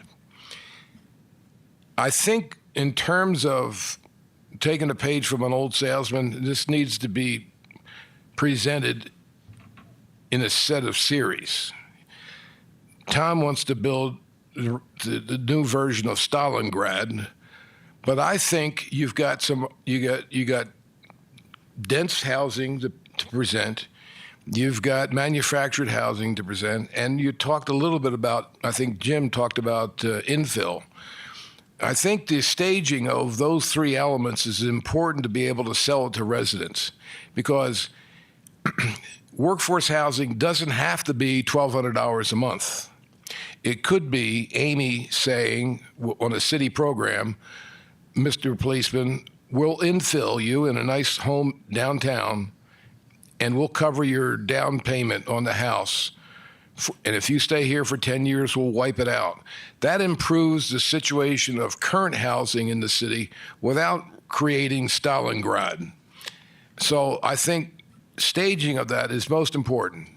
There are elements that you have, infill, you've got manufactured homes, and you've got the dense homes, and tiny homes could be mixed in there also. I think the staging that would help sell this to the community and reduce the Hatfields and McCoy situation every time someone comes up with workforce housing. Thanks, Ted. And you touched on the down payment, and that's something that I've been itching to fit into this conversation, because I don't see anything on the goals about some kind of down payment assistance or how people can get into a house. The way I see it right now, the rents are so high in Prescott. There are many renters that are now paying in rent the equivalent of a mortgage payment. Right. And if they're paying that much in rent, they're not going to be able to save the money that they need for a down payment. The second largest purchase besides, number one is a house. Number two is probably an automobile or college education. But car dealerships a long time ago figured out how to get people to be able to buy a new car with little to no money down. And I think that that's something that we have to find a solution to as well, because it's not just the price of the house, it's the entry fee to get into that house. And we have to find a way to make that entry fee a lot smaller. Connie. Connie, come on. Thank you, Terry.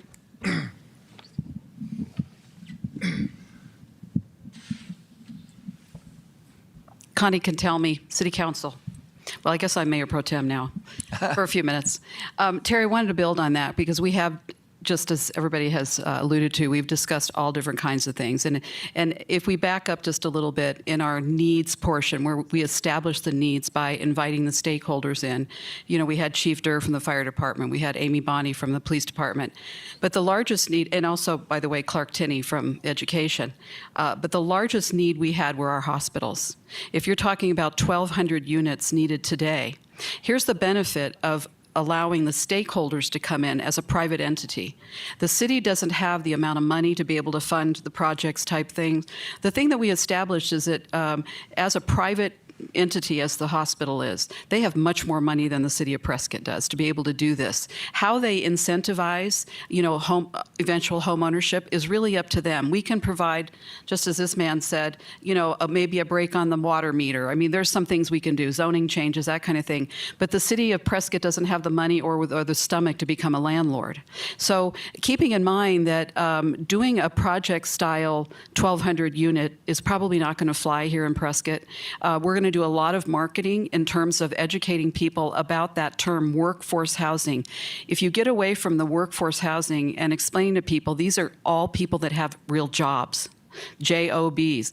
If you start to refer to it as affordable housing, there's a lot of insinuation of Section 8 and low income, exactly what Michael was talking about with the requirement for the HUD money, the low to moderate income designation. We're looking for policemen, firemen, doctors, nurses, who also, by the way, learn to live or would like to live and will have the potential earning to live at a different level. So it's not going to be a one size fits all. We're going to need some apartments. We're going to need to have attached, townhomes, let's say, single family dwellings, mini houses. It's going to be a culmination of everything available at our fingertips, but bringing that stakeholder in and allowing them to structure it the way they want to. We even talked about, like, the hospital incentivizing, and this is just an example.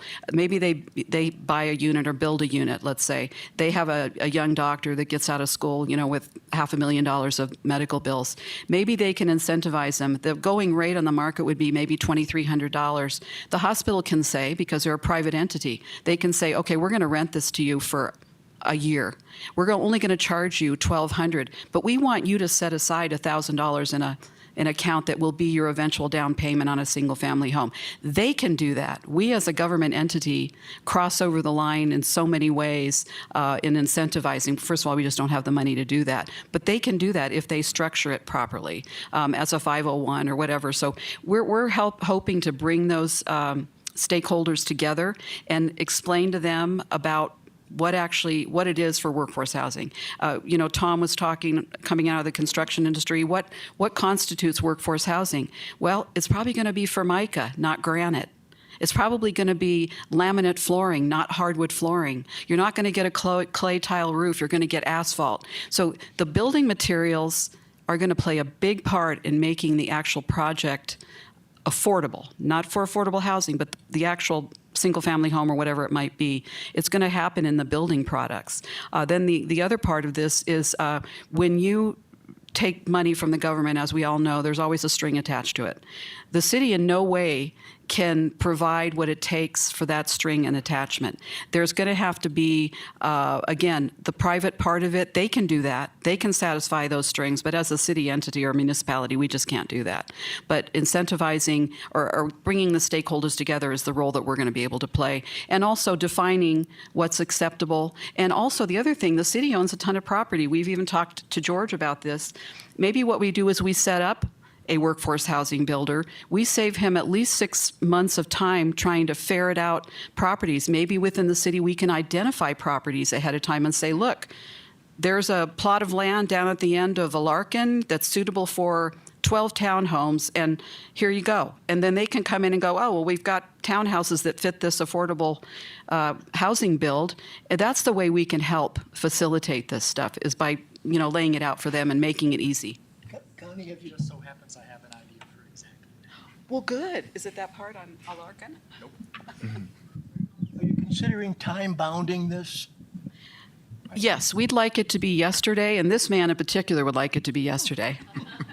But as somebody said earlier, the government moves, and let me tell you, I'm coming out of the private industry too. This is driving me crazy because we have the answers. It's just putting all the pieces together. But the biggest thing is the money and the buy-in. Who's going to buy into it? And it's not going to be just one person.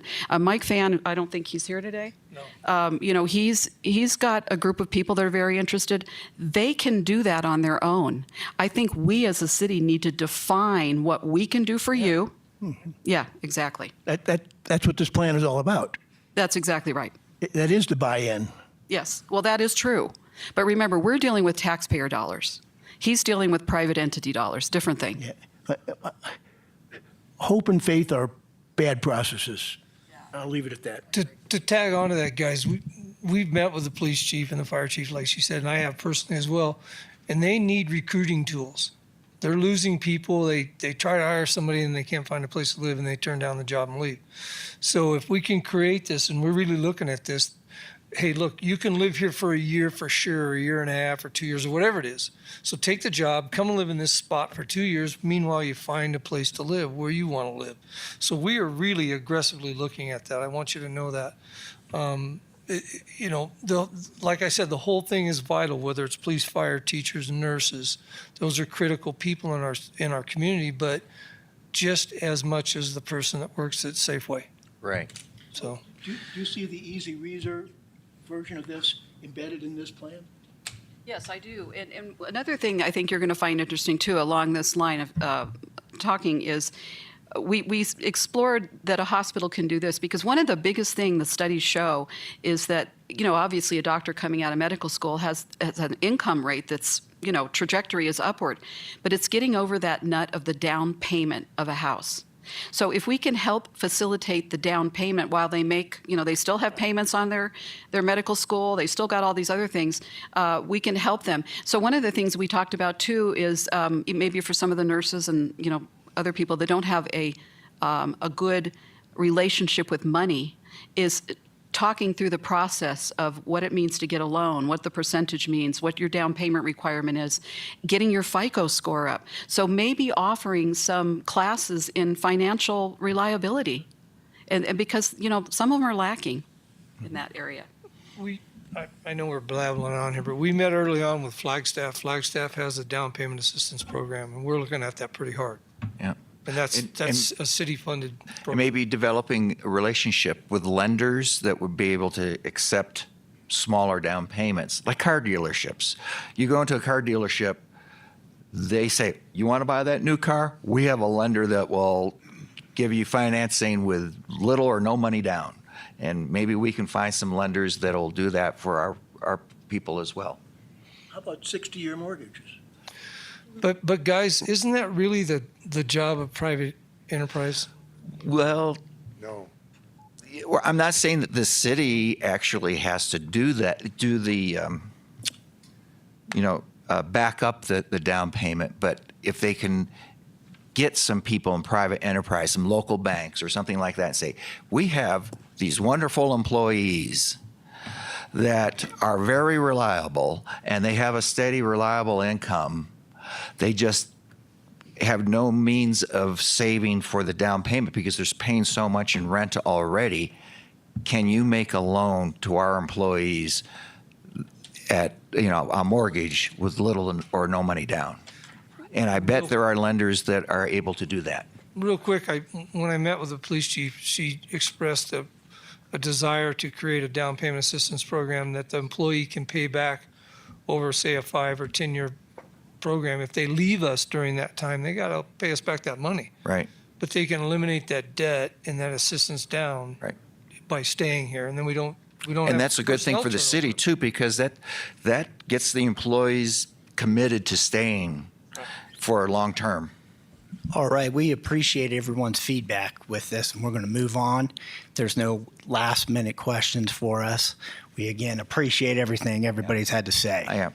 This is, as you can tell, a very passionate issue Absolutely. with everybody. We can tell And we could that- go on for hours that's- more, and I agree. We and that's need to move on to the fantastic. next So item. I think there's some more stuff on the agenda. Thank you very much. Thanks. All right, thanks. All right. And we have taken all your guys' feedback and questions, and we'll work with the Workhouse Committee to revise it and to create and to bring you back a more polished version of it with the when we review that chapter. All right. Next item, Tammy?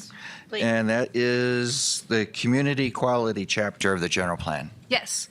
So as we discussed in November, we do have, thank you, we do have the new format that were proposed that we discussed in November, where we have a bunch of the different supposed elements into one different chapters. So each chapter will have different sections. So in this one, in particular, we have community quality, and these aren't going to be solidified. These can be manipulated later, but we just want to start getting where this is the puzzle, and as all the updated sections get brought to staff, we're implementing putting them in the right pieces in the right puzzle. So the first off we have is police department, and we do have, I'm sorry, I forgot your name. Thank you. Deputy Chief John Brembo. To answer any questions that you may have. So as you were given this section to review, a lot of the information in here was from the last general plan, and some of it was also from the last year's strategic plan.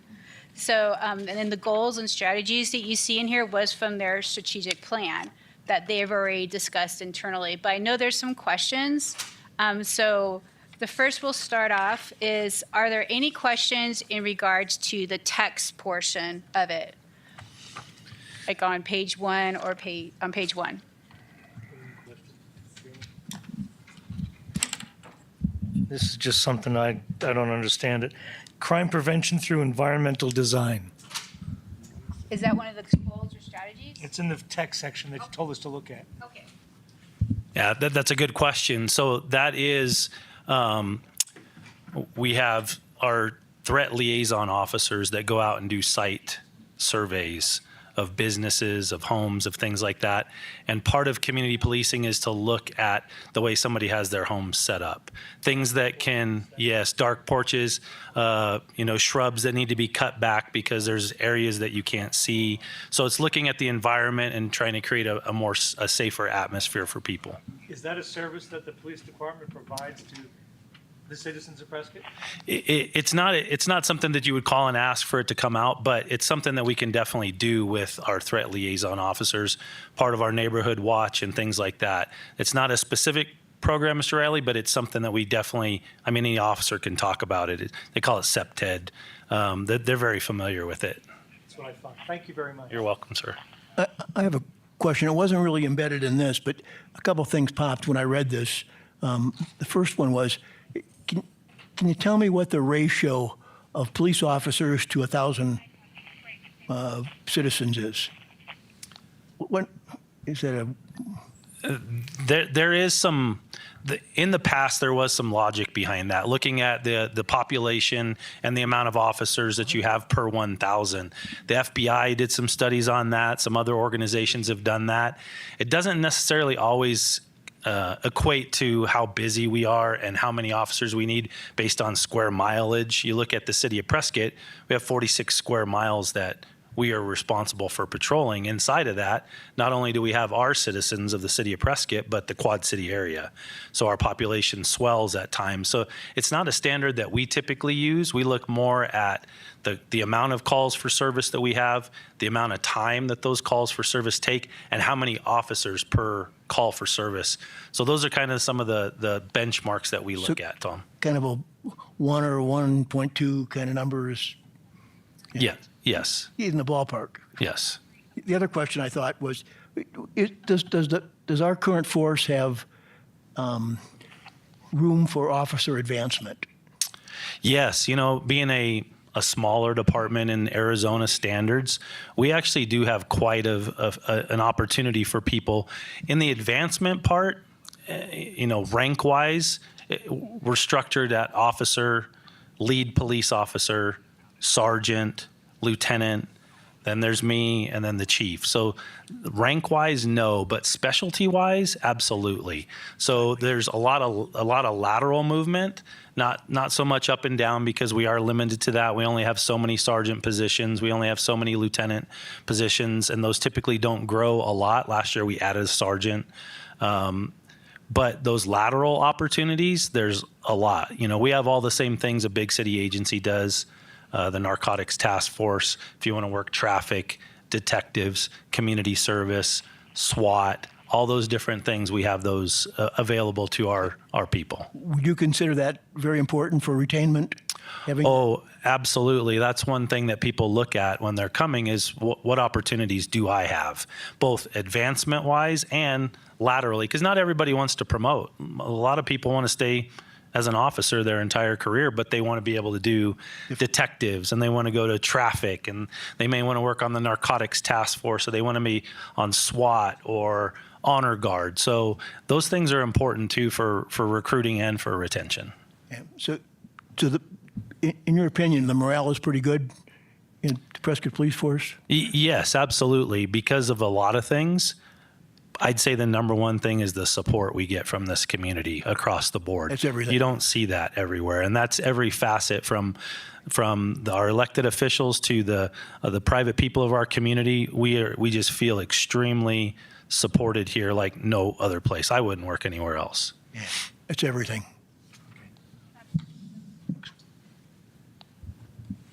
Your turn, Tammy. Mine? Oh, okay. Sorry. Okay, so if there's no other questions about the text portion of it, we'll go straight to the goals. So, oh, wait, go ahead, Ralph. Okay, yeah, this is Ralph Hess. So I missed the beginning of this. I was stepped out.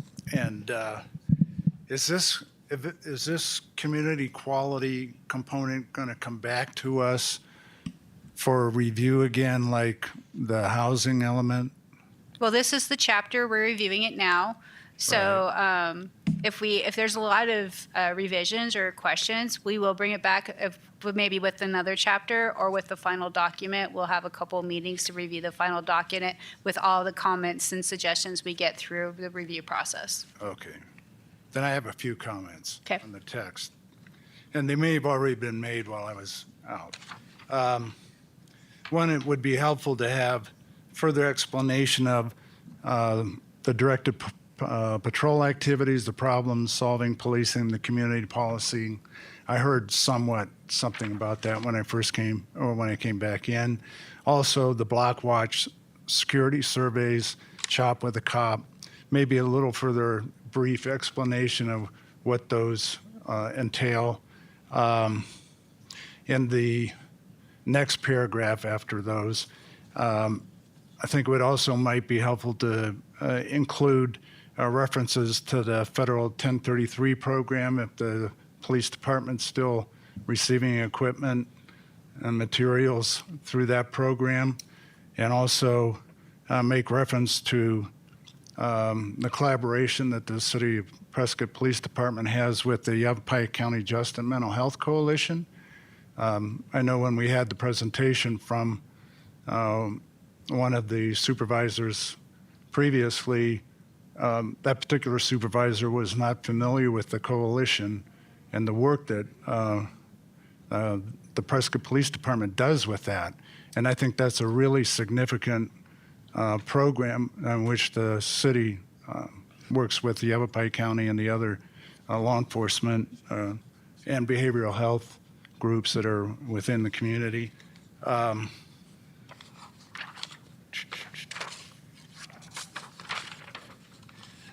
also had a question about whether this even fit into community quality, or whether the police section should be in resiliency and sustainability, or one of the other sections. I guess that doesn't really matter. We can discuss that later because it doesn't matter. You just cut and paste. All right. Okay. Any other questions in regards to the text portion? Yes. Don Michaelman. When I first came on this committee, I did a lot of discussion with people in the public. What would they like to see in the general plan? And there were two areas that the majority of the people mentioned. One of them was enforcing laws. And the one that seems to bother most people is running red lights. Is there a way that we can be proactive in handling that, and how can we put that in here versus being reactive and you get the ticket after the accident? Set up a Type series of thing. quad 50s at each light and then take them out as they go through the red light. And what can we do to help you do that? Yeah, I think that we start touching on that in this first goal with the safe community, where not only do we use statistics to help drive our enforcement efforts, but also citizen complaints. I can tell you that the biggest citizen complaint we receive daily is traffic-related complaints, speeding, red light running, you name it. That's probably the biggest complaint we see from the public to us. And that's where, you know, the old adage is the community is the police and the police are the community. We don't do this job without the community's input on what we should be focusing our attention on. Traffic enforcement is always a huge priority for us and the community. So that's something that we focus on. If we go back to, you know, staffing is a big part of that. Our traffic safety section is what we refer to it. Those are our motor officers. We're down to 3. Until we can get staffing back up in patrol, then we can start filling those auxiliary positions, those lateral positions like we talked about. Our traffic safety section used to have 8, and we're down to 3. We're trying to do the best that we can with the amount of people, but that means that proactive enforcement is tough. That's putting it back on patrol, which patrol's primary response is calls for service. But it's definitely the priority, and that's why we talk about it in the safety aspect of one of our goals, working with the community to identify where we need to focus our attention. Does that answer that, Mr. Michaelman? It does. It's not necessarily what I like to hear. Yeah, I hear you. Is, you know, I imagine our previous presentation ties in what you have, workforce housing. Yes. On that. Now, is the challenge for getting officers housing, salary, combination, or what? Yeah, I sat and listened, and I appreciate the conversation that you all have, and it's not a simple problem to solve, but it was touched on. I think the chief has said it multiple times. I oversee training and recruiting, so recruiting is something I'm dealing with every day, and that is our biggest challenge, is that when we find, and we're finding quality, the quantity's not there. You know, if I give the example, when I tested 25 years ago, I tested against 200 people for one position. Saturday, we had a testing process. We have 10 openings, and we had 4 people show up. Oh, geez. And of that, 2 people passed. So, but we can find the quality. When we do, I can almost guarantee that, you know, the majority of the time, the reason they don't come is they start looking at housing and they say, I can't afford it. That's not just for the new hires, which are important to us, but I think you heard the dollar figure for us to put a new police officer through the academy. It's expensive, and it takes us over a year. From the time we hire them to put them on the street, it's a year of hiring and training before they're actually on the street as a solo officer. So looking at lateral police officers from other agencies, attracting somebody who's already certified, their training period is shortened. They're already certified police officer. They don't have to go to the academy. 9 times out of 10, when they look at housing, they say thank you, but no thanks. I'd love to work for the city of Prescott. It's a great organization. The Prescott Police Department has an excellent reputation. I don't have any place to live. So that is probably the biggest challenge we have. I thought of a couple questions in addition to the first two. In your opinion, do you have the equipment and the facilities that you need going forward? So you have again, good equipment. Yeah, thank you, Tom. I appreciate that. Again, addressed in here as part of our goals and strategies, we talk about equipment. I will say this, we have been extremely fortunate the last several years in the budget process to get the equipment that our officers need. That's the vehicles. We're being very innovative in a lot of the things that we're doing with drones and the technology that's out there available to us. So that has been a very positive thing. Facilities is also in here. You'll see that on our last goals and objectives. We're in a police department that was built in the 1990s that was a 20-year building. So we've outgrown it. We've maximized every about space that we can in there, but we've grown, and we're going to continue to grow.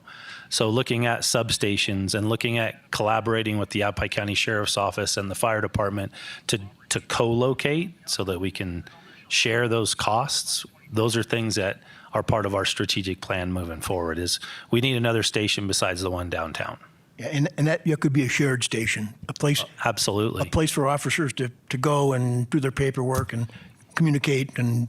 Yes, Yeah. and we've talked with Chief Dura. We've talked with the sheriff that it makes sense to co-locate in a lot of different locations around Prescott. So in your mind, this should be a priority in this plan. And it is. It's our last goal, but definitely it's something that we've been talking about.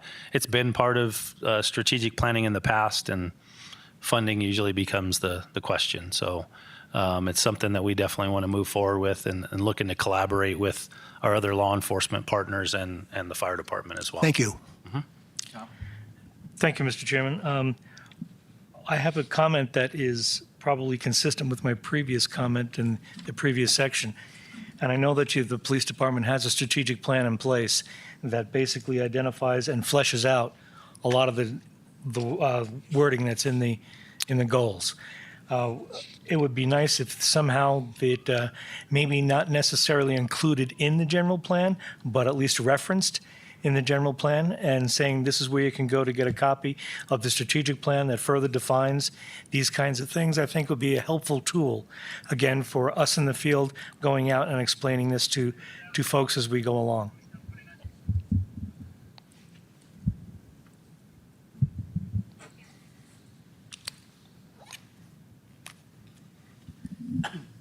It's a good plan. I like Yeah. And one thing I learned in the open house is there is a tremendous amount of public support for the police department and the fire department. So I realize that goal number 2 and the strategies and goal number 5 and the strategies both have big dollar sign dollar amounts associated with them, but from what I learned at the open houses, the public would support spending more money for police and fire. Deputy Chief, seems like you're getting off pretty easy. Yeah. You guys are going easy on me. It's because I'm Lois. armed and I have a vest. Lois has got a question or comment. In that regard, given what you heard in the open house and what we just heard all from the community survey, why wouldn't we, especially here in the police and the fire, insert something in the general plan that would say something like, well, part of our strategy right now is catching up. Once we get past catching up, we don't ever want to get in that position again. So how do we continue to keep police and fire at pace with growth going forward, not lagging it? I think that's a real clear general plan strategic point of view that should be articulated, and let the people vote, again, that's what they want. That's a great idea. And put what you want into this general plan, because the public's going to vote for it and they're going to say, yes, that's a good idea. We want it. Gives you a justification. Yes, and that's an excellent point by Councilwoman. We appreciate that. The growth definitely surpassed our abilities a number of years ago. And there's a lot of decisions that went into that, but staffing and locations and buildings and things like that, definitely on our priority list. Think big.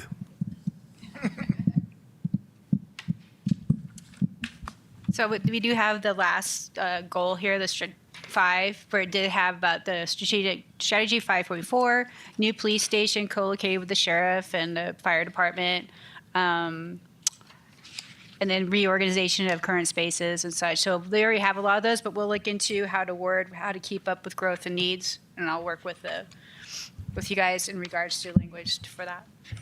One last thing, sir. Has there been any thoughts going back to cameras? Because your picture's only taken if you're breaking the law. Cameras, as far as the Red light, speeding. the red light and photo red light and radar and things like that. I know that there's been some legislation. There's been some case law that is moving towards doing away with that completely. We never engaged in that. The town of Prescott Valley had that at one point, where they had the photo radar and photo red light. I've been doing this 25 years. I was born and raised here.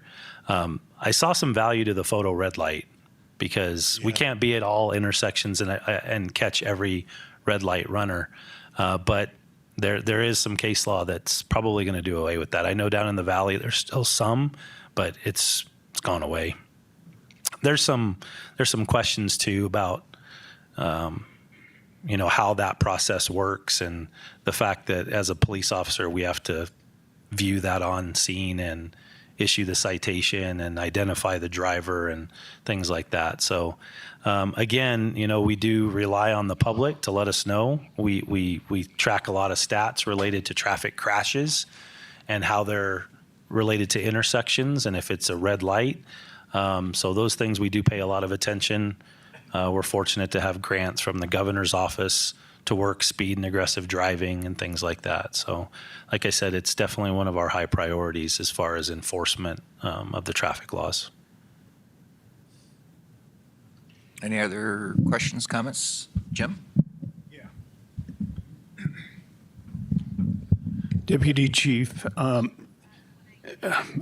am getting questions from people in our community about gangs and so on. There's some evidence of some presence, and I'm sure that's part of Strategy 1.1, but just a general comment that there is a little bit of nervousness about that, with our neighboring cities. Yes, and we're not immune to gang activity just because we're in the city of Prescott and things are safe.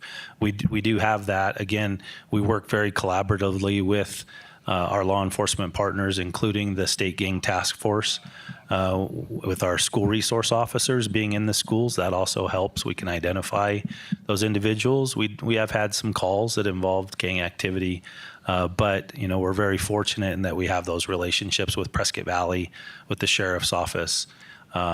We share a lot of the same problems and a lot of the same people. So we're very aware, and we stay on top of those situations. The graffiti is usually a good sign. If we start seeing a lot of graffiti, then we can expect some gang activity. So we try to stay on top of that, working with Parks and Rec. I think you've probably heard that from Mr. Baines, that graffiti's been an issue the last couple of years. So, Ralph. Yeah, Ralph Hess. I'm going to direct your attention to strategy 5.4. During the earlier presentation, one of the supervisor had indicated that looking for a substation up in the northern part of the city. And I see that here you're talking about at Prescott Lakes Parkway, which that's not what I was thinking as north of the city, especially since the developments of Deep Well and AED and the access above or north of Willow Lake Road at the traffic circle there by Watson Lake. Are you looking for putting a substation up there so as to avoid possible access to the northern part of the city? yeah, thank you, Mr. Hess, for that. And actually, that should be another strategy on here. We actually have that as well, looking at a north substation. I know that the fire department has looked at some property there off of James Lane. And again, to coexist with them, if they're going to put a station there, it's very easy for them to add a few 100 square feet for us to have a substation. The strategy 5.4 is a much larger facility. The chief and I preliminarily met with the sheriff and facilities there and Chief Dura to look at the land in between the Justice Center, the Juvenile Justice Center, and the new jail. The county has built out the infrastructure there for utilities. And again, looking at collaborating with them, it would make sense to share costs. The sheriff's office has a need for a substation in Prescott besides the 255 East Gurley Street. Chief Dura needs a station there. So I would agree with you. We need to add that other strategy on here to include that north substation, because as the airport grows and TSA requirements, right now we're only required to be there within 10 minutes. If we continue to grow there, that requirement is going to be on-site security every time TSA is open. So that means having an officer stationed at the airport, and having a substation up there would help us tremendously. So yes, we'll add that. So that'll just be strategy 5.5? Yes, sir. Okay. All right, thanks. Thank you. Any other questions, comments? Rod? Yeah, Deputy Chief, since you mentioned that you're involved in recruiting, I just want to congratulate the department on the ads I've seen on Phoenix radio or TV stations. They're very good, very good. And they do emphasize that this community does support their law enforcement officers. And I think that's totally true. Yeah, thank you for that, Mr. Moyer. We've really expanded our thought process on recruiting. And we had a real good partner with Sparklight to help us with a lot of that, and doing some innovative things with social media that I had no idea, with geofencing and things like that. But it seems to be working. When we run those ads, the amount of traffic going to our recruiting page is sometimes tripling, if not more. So it's been working. We're finding the quality candidates. We just got to get them here. Cool. Yep. Cool. Anything else? Thank you. Well, thank you very much. Thank you. Mr. Chairman? Yes. I'd like to make a suggestion that we invite our library director next instead of was gonna do education. that. Thank you. Poor guy's been sitting there for I an know. hour and a half. Well, we were asked to have staff from each of the departments that we're reviewing to be here to answer questions like that. So, yeah. No, He's been reading. No, he hasn't. I've been watching. He's been napping. So we do, that, I was just going to move on to the library. In the library section, we did update a little bit of the information from the last general plan and included new goals and strategies that based on what their needs are, based on the presentation that they gave. So we are in their strategic plan too. So are there any comments or questions that you have? Ralph? Ralph? Yeah, just a couple. I don't see any reference to the involvement of the City of Prescott Library with the Yavapai library system. So would that be a good thing to add in here in the description? Yeah, we are involved with the Yavapai library system. And we Right. can add that, yeah. But and seeing it here, we'll let people know that they can go to any of these libraries. And, Right. Right. And then the only other comment I have is regarding strategy 3.3. It might be helpful to give some examples of the community partnerships that you're looking to develop. Absolutely. Yeah, we're still on education. Oh, sorry. I'm sorry, Mr. Hess, I didn't catch all your Yeah. questions. On strategy 3.3, Uh-huh. it might be helpful to give some examples of the community partnerships that the strategy is to continue developing.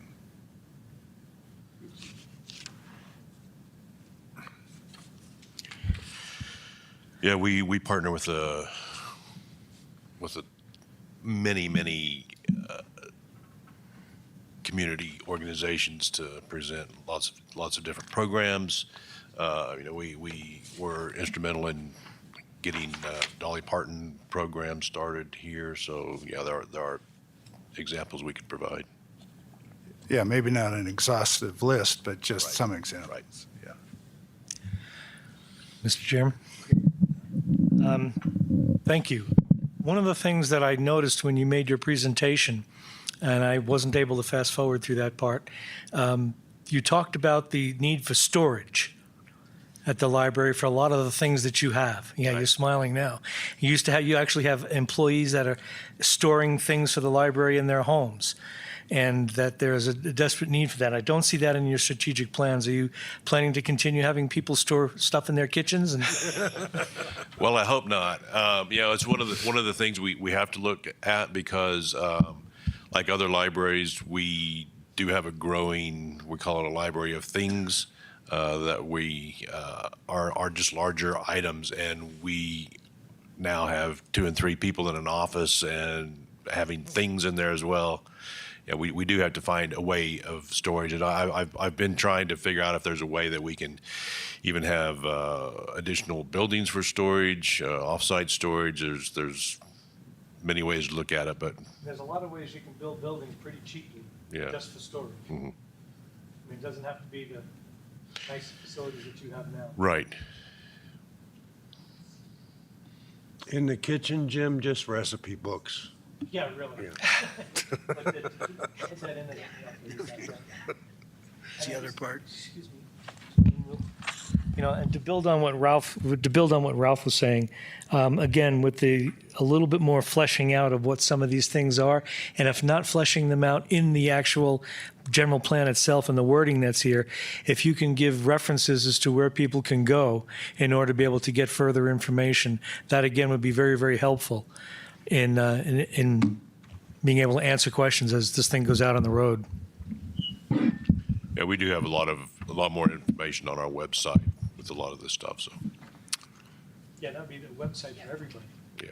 Yeah, we could build them right in there. Gary? I'm trying to figure out how to phrase this question or not get thrown out of the room. One of the things, Rod and I are chair of a not-for-profit, and we're very involved in kids' safety, getting them outdoors and that. And one of the things we know is detrimental to kids these days are electronics. I missed some of this. You have programs to really involve kids in reading or learning. Do you see yourselves involved in the future of the health of kids through the library, not just adults coming in, to get out of the street and that, but to me, it's a major crisis. We now know that the average kids go out outdoors in the United States 3 minutes a day. They spend most of their time on their computers or whatever they are. You play a major role in that. Could you maybe expand on the concept of getting kids healthy through the library or reading and programs? Does that tie in anywhere? Well, I think our emphasis obviously is on literacy learning, reading. We do have programs of STEM programs that we have a small garden outside. We also have the story walk at Granite Creek Park, which we change on a regular basis, and we encourage families to go there, to bring families into the park and to walk that circle as well as read it at the same time. We don't have the staff to create a recreational piece of the library, but we do what we can when it's available. And you do a great job. Thank you. But two things I would like to share. The two biggest ailments with young children these days that are uprising are lack of long-range vision, because they don't go outdoors, and carpal tunnel syndrome. So, and reading a book doesn't do that to you. Lois.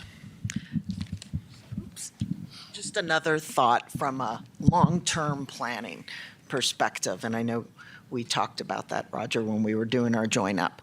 There's a whole lot of people that want to have a library north. They've donated money towards it, but that doesn't help us run it and pay for it on day in, day out. And so the question of Library North, whether that be in Prescott, the county, I'm talking Service in Williamson Valley, the growth of Deep Well, the growth of Western Prescott Valley, the southern growth of Chino Valley, do we need to have a Library North? How do the citizens think about that? Is that ours? Is that the county's? Like, what do we want to do? So when I'm looking for a general plan to get the will of the people, are they interested in this or are they not? Not the avid friends of the library, but the general, like we were talking before about, do the citizens want to pay for more police and fire? And we've heard, in the survey, it was very clear they're willing to do that. That's the same kind of question about the growth of the library.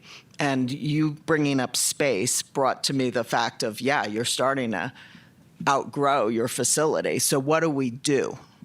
Whether that be more online, but I know we pay more in Prescott towards the Yavapai network than we get back in return. So what do we do about that from a long-term strategic plan? And the comments that I heard at the open house, everyone had great praise for the library, but I did not hear any comments whatsoever that they were asking for another branch. Ted? Roger, didn't you, in one of your previous discussions, didn't you talk about how many visitors you have a year? It was like 300,000 or something? Yeah, we have about 25,000 a month. 25,000 a month. So in terms of synthesizing that idea, you think about where are they coming from? If they're coming down Willow Creek or 89, that's, if you put a library out there, you take traffic off those two roads. It's an excellent point. One of the things that there might need to be something in the strategies that talks exactly about that in terms of investigating the kind of facility, because you don't need to store books out there. There's a variety of different ways that books can be transferred back and forth. You don't need to have a big library out there, and perhaps examining what what those things might need to be in the future would help a long way towards marketing the library, not so much better from a standpoint of come here, but rather this is what we need. And we did do some of that with the Friends of the Library a couple of years ago with a consultant who builds libraries. We had some community meetings. Most of it came to a need for additional meeting space. We have some meeting rooms in the library that are used constantly. So meeting space, parking was another one where we're locked in where we are. We can't expand. It can't expand parking. You park out in front of my house. But yeah, I do. So those are the two big things that came up. Also, flexible meeting space was a big thing. And when we looked at that, we had small collections where people could come and like you say, it's easy to transport books back and forth, and we do that now throughout the county. But expansion of usable space is the big thing. You know, we've talked about having a new facility up north for a fire department combined with the police department. Why not have a section for the library in there? Because you can go online, and I do this all the time, reserve your book, and you just go down and pick it up. That can be sort of a pickup, drop-off place, maybe a meeting, but have more of a city center of having several different things in the building. And I did talk briefly with the fire chief about the possibility of having a book lockers, book place where you can come and pick up your holds, and like you say, you can go online and have them there. And we also talked about having a community meeting space there, which the library could help promote. So I think that's probably a step towards that, but it's not a full service library at all. I think people are going, as the population increases on that north side of town, people are going to expect more than just a place to pick up their holds. They're going to look for that full service library, a place where they can bring their children for story times, a place where they can come in and use the computers to search for jobs, write a resume, all those different things that happen. As the growth happens farther north, first of all, do we have any of the visits that we have at the library now? Do we know where those visitors are coming from? What part of town? We were starting to map that. I don't have it for visits. I have it for card holders, and that's wide ranging because we get a lot of people who utilize our library from the surrounding area as well. Well, since we know that there's going to be quite a bit of growth to the north, do we already know that there are plans for a school up there or not?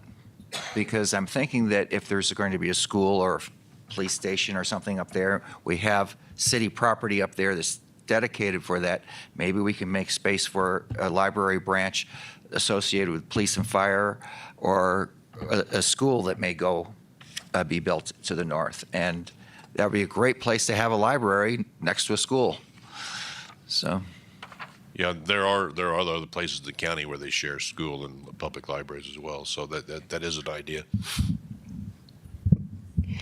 Hi, Tom Hutchison here. I'm wondering if there's a role for the library working with schools to improve reading literacy. Is there a way to join forces somehow and move the reading scores up? Have you ever thought about expanding your role instead of just being a warehouse for books? And there's more than that. Just a warehouse for There's books. more than that. I know have that. to argue with I you know about that. I apologize for we that. do a lot of literacy programs now, especially pre-literacy. I mean, our entire Storytime program is built around literacy. That's why our professional librarians do them. They inject literacy ideas into that. We have the Early Literacy Rock Garden, which is all oriented around acquisition of language. So we do a lot of that with that, but we don't. I mean, we don't. Our librarians are not trained teachers as such, but we do inject a lot of literacy learning into that. We have our librarians also have book clubs at the schools, so encourage kids to read outside of the classroom and discuss literature. So we try to do some of those things, but as you hear from every department, it all comes down to staff. And, we can only do so much with the staff we have. But that's what this plan is all about. Okay? And then housing. All right. I have a question. Ralph. Yeah, Ralph Hess. Is Embry-Riddle University part of the Yavapai Library Network? It is. So if I wanted to get a book, I lived up north, and I wanted to order a book, as Don was saying, I could pick it up over at Embry-Riddle University if I chose that as my drop-off location. So we do have the ability to pick up books. The people up north who live up north would have the ability to order a book from the Prescott Public Library, have it dropped off at Embry-Riddle, and go pick it up at Embry-Riddle. Yes. All right. Yeah. Excuse me. And the comment I was made, because I overlooked before, is in the text portion, which is above goal number 1, you make reference to some of your services being expanded cultural opportunities. And that's something that might need further explanation so that we would know what that is, because I don't know what that is. Okay. And then maybe give a shout out to the Friends of the Library, because they do a lot of positive work, and I didn't see anything in here. The Friends of the Library are essential for what we do. They provide all of the funds for all of the programming that we do. They provide a lot of funds for extra projects that we do in the library. So, yeah, you're right.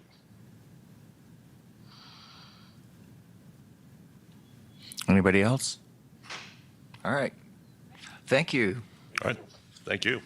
Do a good job. Thanks. Okay. I know we're. I know we're getting kind of long. Let's see if we can Yeah. zip so through these others. We'll go back to education. Okay.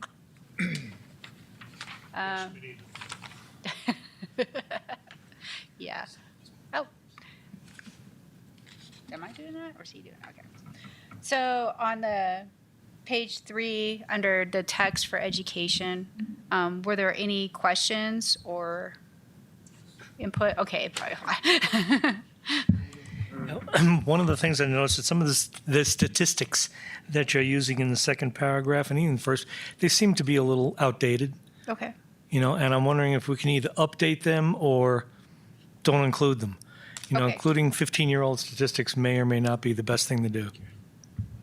We'll see what we can find, or we can take it out. Yeah. Yes. Ralph. Yeah, I that's one of mine. I agree with that. And in the first paragraph, would it be useful to add Northern Arizona and Old Dominion, which have a presence on Yavapai NAU? College? Yeah. Okay. NAU and Old Dominion both have. Okay. Okay. Yeah, and they have a presence at Yavapai College. Okay. We And on the one, Do you? what? Oh, go And on ahead. the fourth paragraph, I don't think it's Joint Technical Education District anymore. I think it's Career Technical Education District Okay. for the Mountain Institute. Okay. Do you need an update on the college, Yavapai College, and financial impact upon the city? If you have a contact person, I would love to have it. I'll see if I can get that for you. Okay. Thank you. Okay, that's what I got. I'll also reach out to our economic development was- if they have anything. Hey, I just had some other thoughts as I was reading this because I was trying to figure out the so what. Okay. Why is this in the general plan? So what? And so for me, again, I'm thinking about the things we just saw a week ago from the community survey. People want better childcare. So pre-kindergarten or kindergarten childcare options so that they can go to school, so that they can get a job, those kind of things. So childcare was there, the education quality and proficiency. That was part of the reason I was pushing so hard for the guy to break out education versus arts versus culture, because the numbers were very different.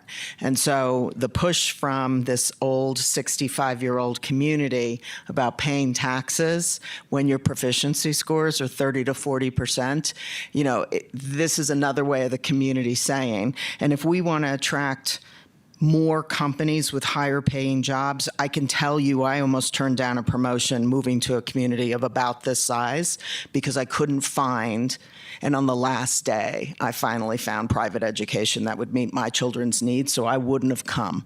And I do think that's going to be something. So working on quality and proficiency. The other thing the community said loud and clear, they love all of our OLLI adult education options, the continual learning for everyone in the community. I would call that out, which also brings you to the whole idea of private public school partnerships, the whole idea of more volunteers coming into the schools and helping the children with literacy and other options.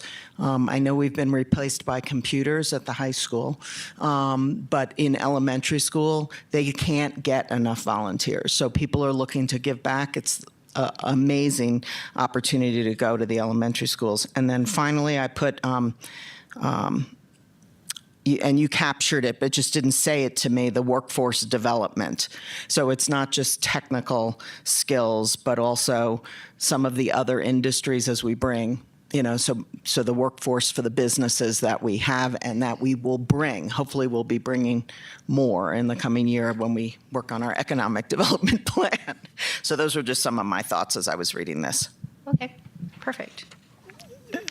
Tammy, when I read through this, one of the thoughts that popped was I have three nieces that are all public school teachers back in Michigan. And I spent a month back there in the fall. And what I heard was a burnout phenomenon, and there was a lot of reasons for that. But fundamentally, they had lost their enthusiasm for doing what they were doing, and I'm wondering have we talked with our superintendent and our assistant superintendent and the principals to ask them what they are in fact going to do to help us retain high quality, dedicated public officials that are really doing the job or not. Okay. I'll reach out to Tanny. Tom? Thank you, Mr. Chairman. Tammy, two things. Strategy 1.1, I'm looking at it, and it's kind of reeking a little bit of rainbows and unicorns. And I'm thinking that, you talk about this plan being implementable. Mm-hmm. There's really nothing implementable in that strategy, what's in some of these strategies. And I guess the thing would be a little bit more specificity about what kinds of things can we do. And the same would be the work, it says strategy 1.3, working with the Yavapai County Workforce Investment Board. Great, but now we're probably going to have one here by the time this gets out. So working with the city and the county and everybody else to address workforce issues that need to be taken care of would be something. And just as a general thing too, when we're going through these things, yeah, they're nice. And if this is just a simple marketing thing to say we all feel warm fuzzy about our schools, then great. And We also heard from Nicole, we've been closing elementary schools because we don't have enough students here to fill them because of the population. Mhm. We don't have a lot of residents here that are under 18 years old going to school. Most of it's above that. So what are our needs for education for schools right now? Are we meeting those? And if we had an influx, are we going to have issues later of finding schools for their children to go? Well, if we stop tearing down the schools, we'll probably be okay. But moreover, I think that that's the kind of meat I'm talking about. Let's get that in there. Okay. I mean, that was a little bit more passion than this, and I appreciate that. Sure. I know how hard it is to write this stuff, and I know you're doing your level best to get it there. And when this is done at 3 in the morning, it gets a little tough after your 15th cup of coffee to try to keep your focus on these things. But I really appreciate the work you do.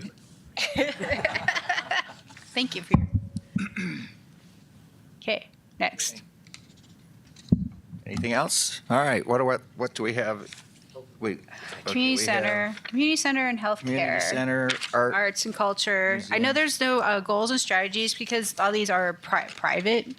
Oh, so there's I not was a going to whole ask you lot. that. Why no goals and strategies? And we didn't have them in the last plan either because, community center is city owned, but that's kind of ran on its own.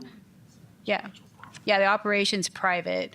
And then also with arts, culture, museums, those are all private. And same with healthcare, that's private. We don't have anything that we can really do except for the housing portion. I mean, Right. that's the big thing. When the hospital came and talked to the workforce housing group, if you have a chance, go watch some of their past meetings because they're all recorded too. That is the biggest one of the issues that we see is housing. The doctors want to come here, they can't find staff because the staff can't afford to live here. So, and then another issue that we have heard is that with the aging population, that Medicare doesn't pay out as much. So a lot of doctors don't live in the areas like that don't have any other insurance options to recoup some of their money. So and those are some of the things we are seeing, and I don't know how we can address that, but right, we can get there. that's something right. We I started think putting in everybody would there at the agree. end Let's some of the let's at least make concerns. mention of that in this section. I was trying to put it, and it's hard to put it where, yeah. When 50% of the city population is over 60, there is a major healthcare need, and we do see people leaving now because they can't get the healthcare they need. Deb, that was one of the reasons she left. She moved out of Prescott because she needed to go down to the valley where she can get the care that they were looking for and needed. So, I mean, we do hear that a lot, that people are starting to leave the community because of the healthcare issue. Should we tie in different sections with their needs, like we can tie into the police and fire department, workforce housing, and get this spread around the whole thing? Then when people look at it, hey, this is a problem. We now understand why we want to do this. Mm-hmm. And we can definitely do that. Like I said, as we're pulling together all these sections, it is a jigsaw puzzle with the new format. So bear with us. We are working on it. And just so you know, we have got a third-party consultant on board. They're not helping with writing the plan. They'll help with the end product. So they're going to be helping making it look really nice. This was the proposal. Very nice looking. What it could. Half the battle.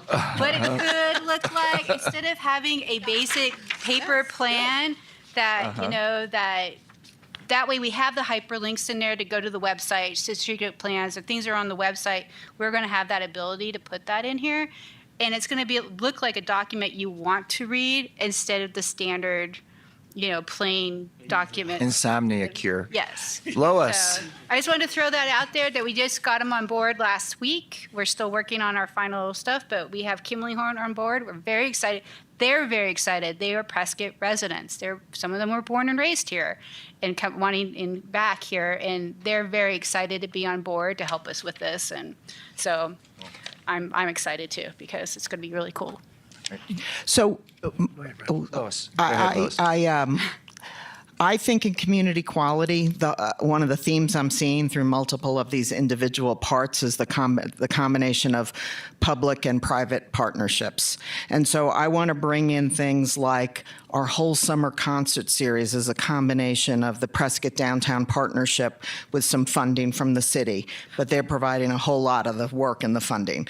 Or the various festivals and holidays and us with the Chamber of Commerce for the Christmas City, and like public-private partnerships and how unique this community is. with private coming in allows us to do so much more than our budget alone on the city would allow. And like, we need to celebrate that through this document, that's what makes us special and makes this place unique. And we need to keep it that way because we couldn't afford it unto ourselves. That's actually all covered in economic competitiveness and prosperity under economic development. They have a whole section on all that. But for me, this is community quality. Okay, and we can look at, we're putting some of that in here. I mean, people, they come and they see the summer concert series, and they are we in Mayberry RFD? Like, Yeah. like people just constantly, when they see what's going on here, the rodeo parade, I mean, it is so special. And if you thought the city was running all of this, you'd be woefully wrong. So because people step outside of their zones, they step into the city space, we can do it all, and it's seamless, and we need to celebrate all those people. We can do that. Tam, are we still back on the community center? Sure. We kind of moved through that. Short story. Okay. As a young adolescent, 12, 13 years old, in the town I grew up with, we had a youth center, okay?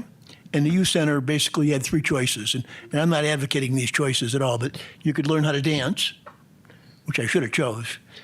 You could learn how to play pool, or you could go down in the basement and learn marksmanship. But there were, and this was Friday night, and it was a place for youth to go to interact, and they had a little snack bar and on and on and on.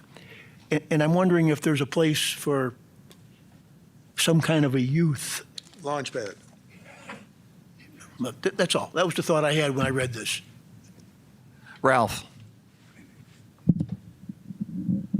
Okay, thank you, Ralph Hess. A couple things. Going back to the community center, no longer has a thrift shop, so you might want to cross that out. Okay. Follow up on Councilwoman Fuller's comments about art and culture. It might be going somewhere else, but making reference to Acker Night, the lighting of the plaza, all of those activities that draw a lot of people to the community and for which Prescott's known statewide. When referencing the museums, maybe put the whole name of the museum: Charlotte Hall Museum, Phippen Museum, Art and Heritage of the American West. Okay. Maybe add historic Prescott Elks Theater to some of the iconic events here, or facilities here. Prescott Center for the Arts, which has been here for quite a while. So it sounds like there's a whole lot of section that's in our economic development portion that talks about all this, that we could probably move into this section that we can see if that makes more sense to put it in this section. Because the economic development had a whole section on, all these events that happened, and the Elks Theater was mentioned in there. So I will look into that and see how it could fit into this as a new puzzle. Yeah, because they overlap. But I get it. Okay. Definitely. And that's one thing we're going to be looking at as we create these chapters. There is going to be a lot of movement around as we're getting the finalized information. We do have all of the economic development, so I will look through all their stuff. The only ones the rest of the sections I should have by the end of the month. So to start piecing them in. So we may add more to community quality based on all your guys' comments and suggestions, and I'll look into the others that I've already received to see how they can fit into this. Oh, I have another, Ralph Hess. I have another comment about healthcare. Okay. Because the VA has that domiciliary and a behavioral health, and it doesn't appear, I didn't see much behavioral health references. Like does West Yavapai Guidance Clinic still exist? Yes. Okay. And but those kind of services are going to be good for people to know that we have them here. Okay. And we need some ambulance services other than Lifeline. Yeah. I think we need to be careful about bigger plan to go through too. So it's nice that you can have it here and have it here, but it gets out of hand. Yeah, and we're like And I mean, managing that that. was my issue with the original one from 2015. It was just a slog to get through. So we're gonna have two versions. We'll have the really long version with all the details, and then we'll have a condensed version that's Right. more streamlined Yep. with the main things on it. That's kind of our goal, working with the consultants to help us when we get the big draft and they have the more electronic Cliff Notes version Yep. with main things with the goals and strategies. And I think Ralph's, suggestions that to list all these other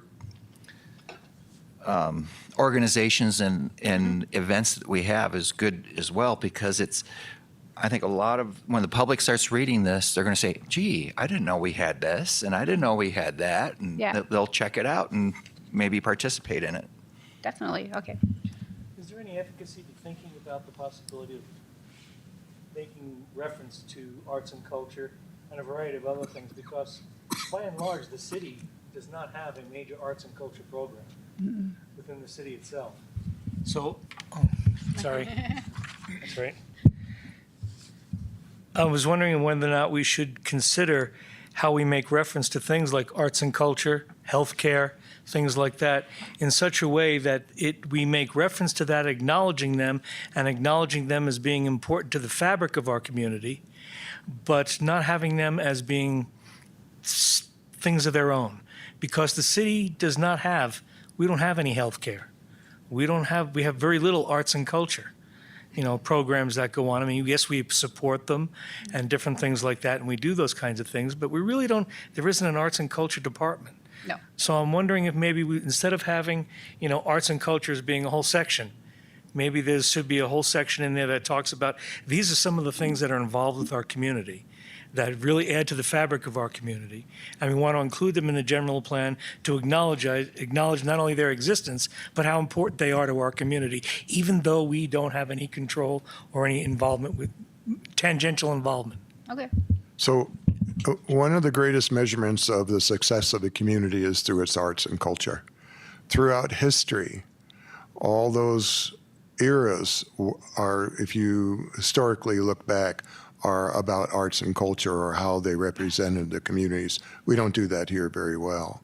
So I think that's important to emphasize, whether it's negative or positive, the impact on the community. If I was an outside person coming to look at what's in Prescott, I'd be overwhelmed with how great our open space and trails are. I'd be underwhelmed with this. The potential is phenomenal here. And I see it growing, but I see people burn out and leave. Tammy, who are the end users of the general plan? So we have the policymakers, the council. We have the different departments who are writing the majority of these elements, and they're putting in the goals and strategies for what they feel they can accomplish.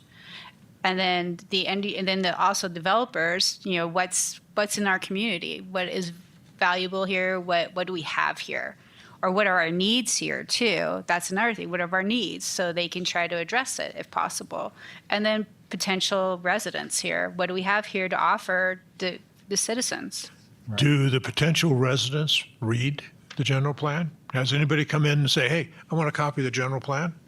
I have heard people talk about they've read it online before. I mean, even the county, I heard people talk about that, that people actually do read the general plan to learn about the community. That's how you learn about the community, the history, the involvement, what we have here. Yes. And yeah. Sure. Yeah. Isn't that the goal? There's us nerds too that do that for a living. So wherever we have information, tourist information, we could have a brochure, general plan, and this is the link or the web address to see it. I mean, whether it's at the Chamber of Commerce or whatever, you have racks full of brochures. Have a brochure, general plan brochure. You want all the good here's the information QR about code, Prescott. or here's a link. Exactly. And isn't that the goal of this year's general plan? To be more visible, to be more readable, be more accessible? Right. Because the last ones weren't. And as far as having like arts, culture, museums in their own section, I think that's fine because it's actually a subsection of community quality. And there's really so much to Prescott under community quality of all the events and everything that's going on year round in this community.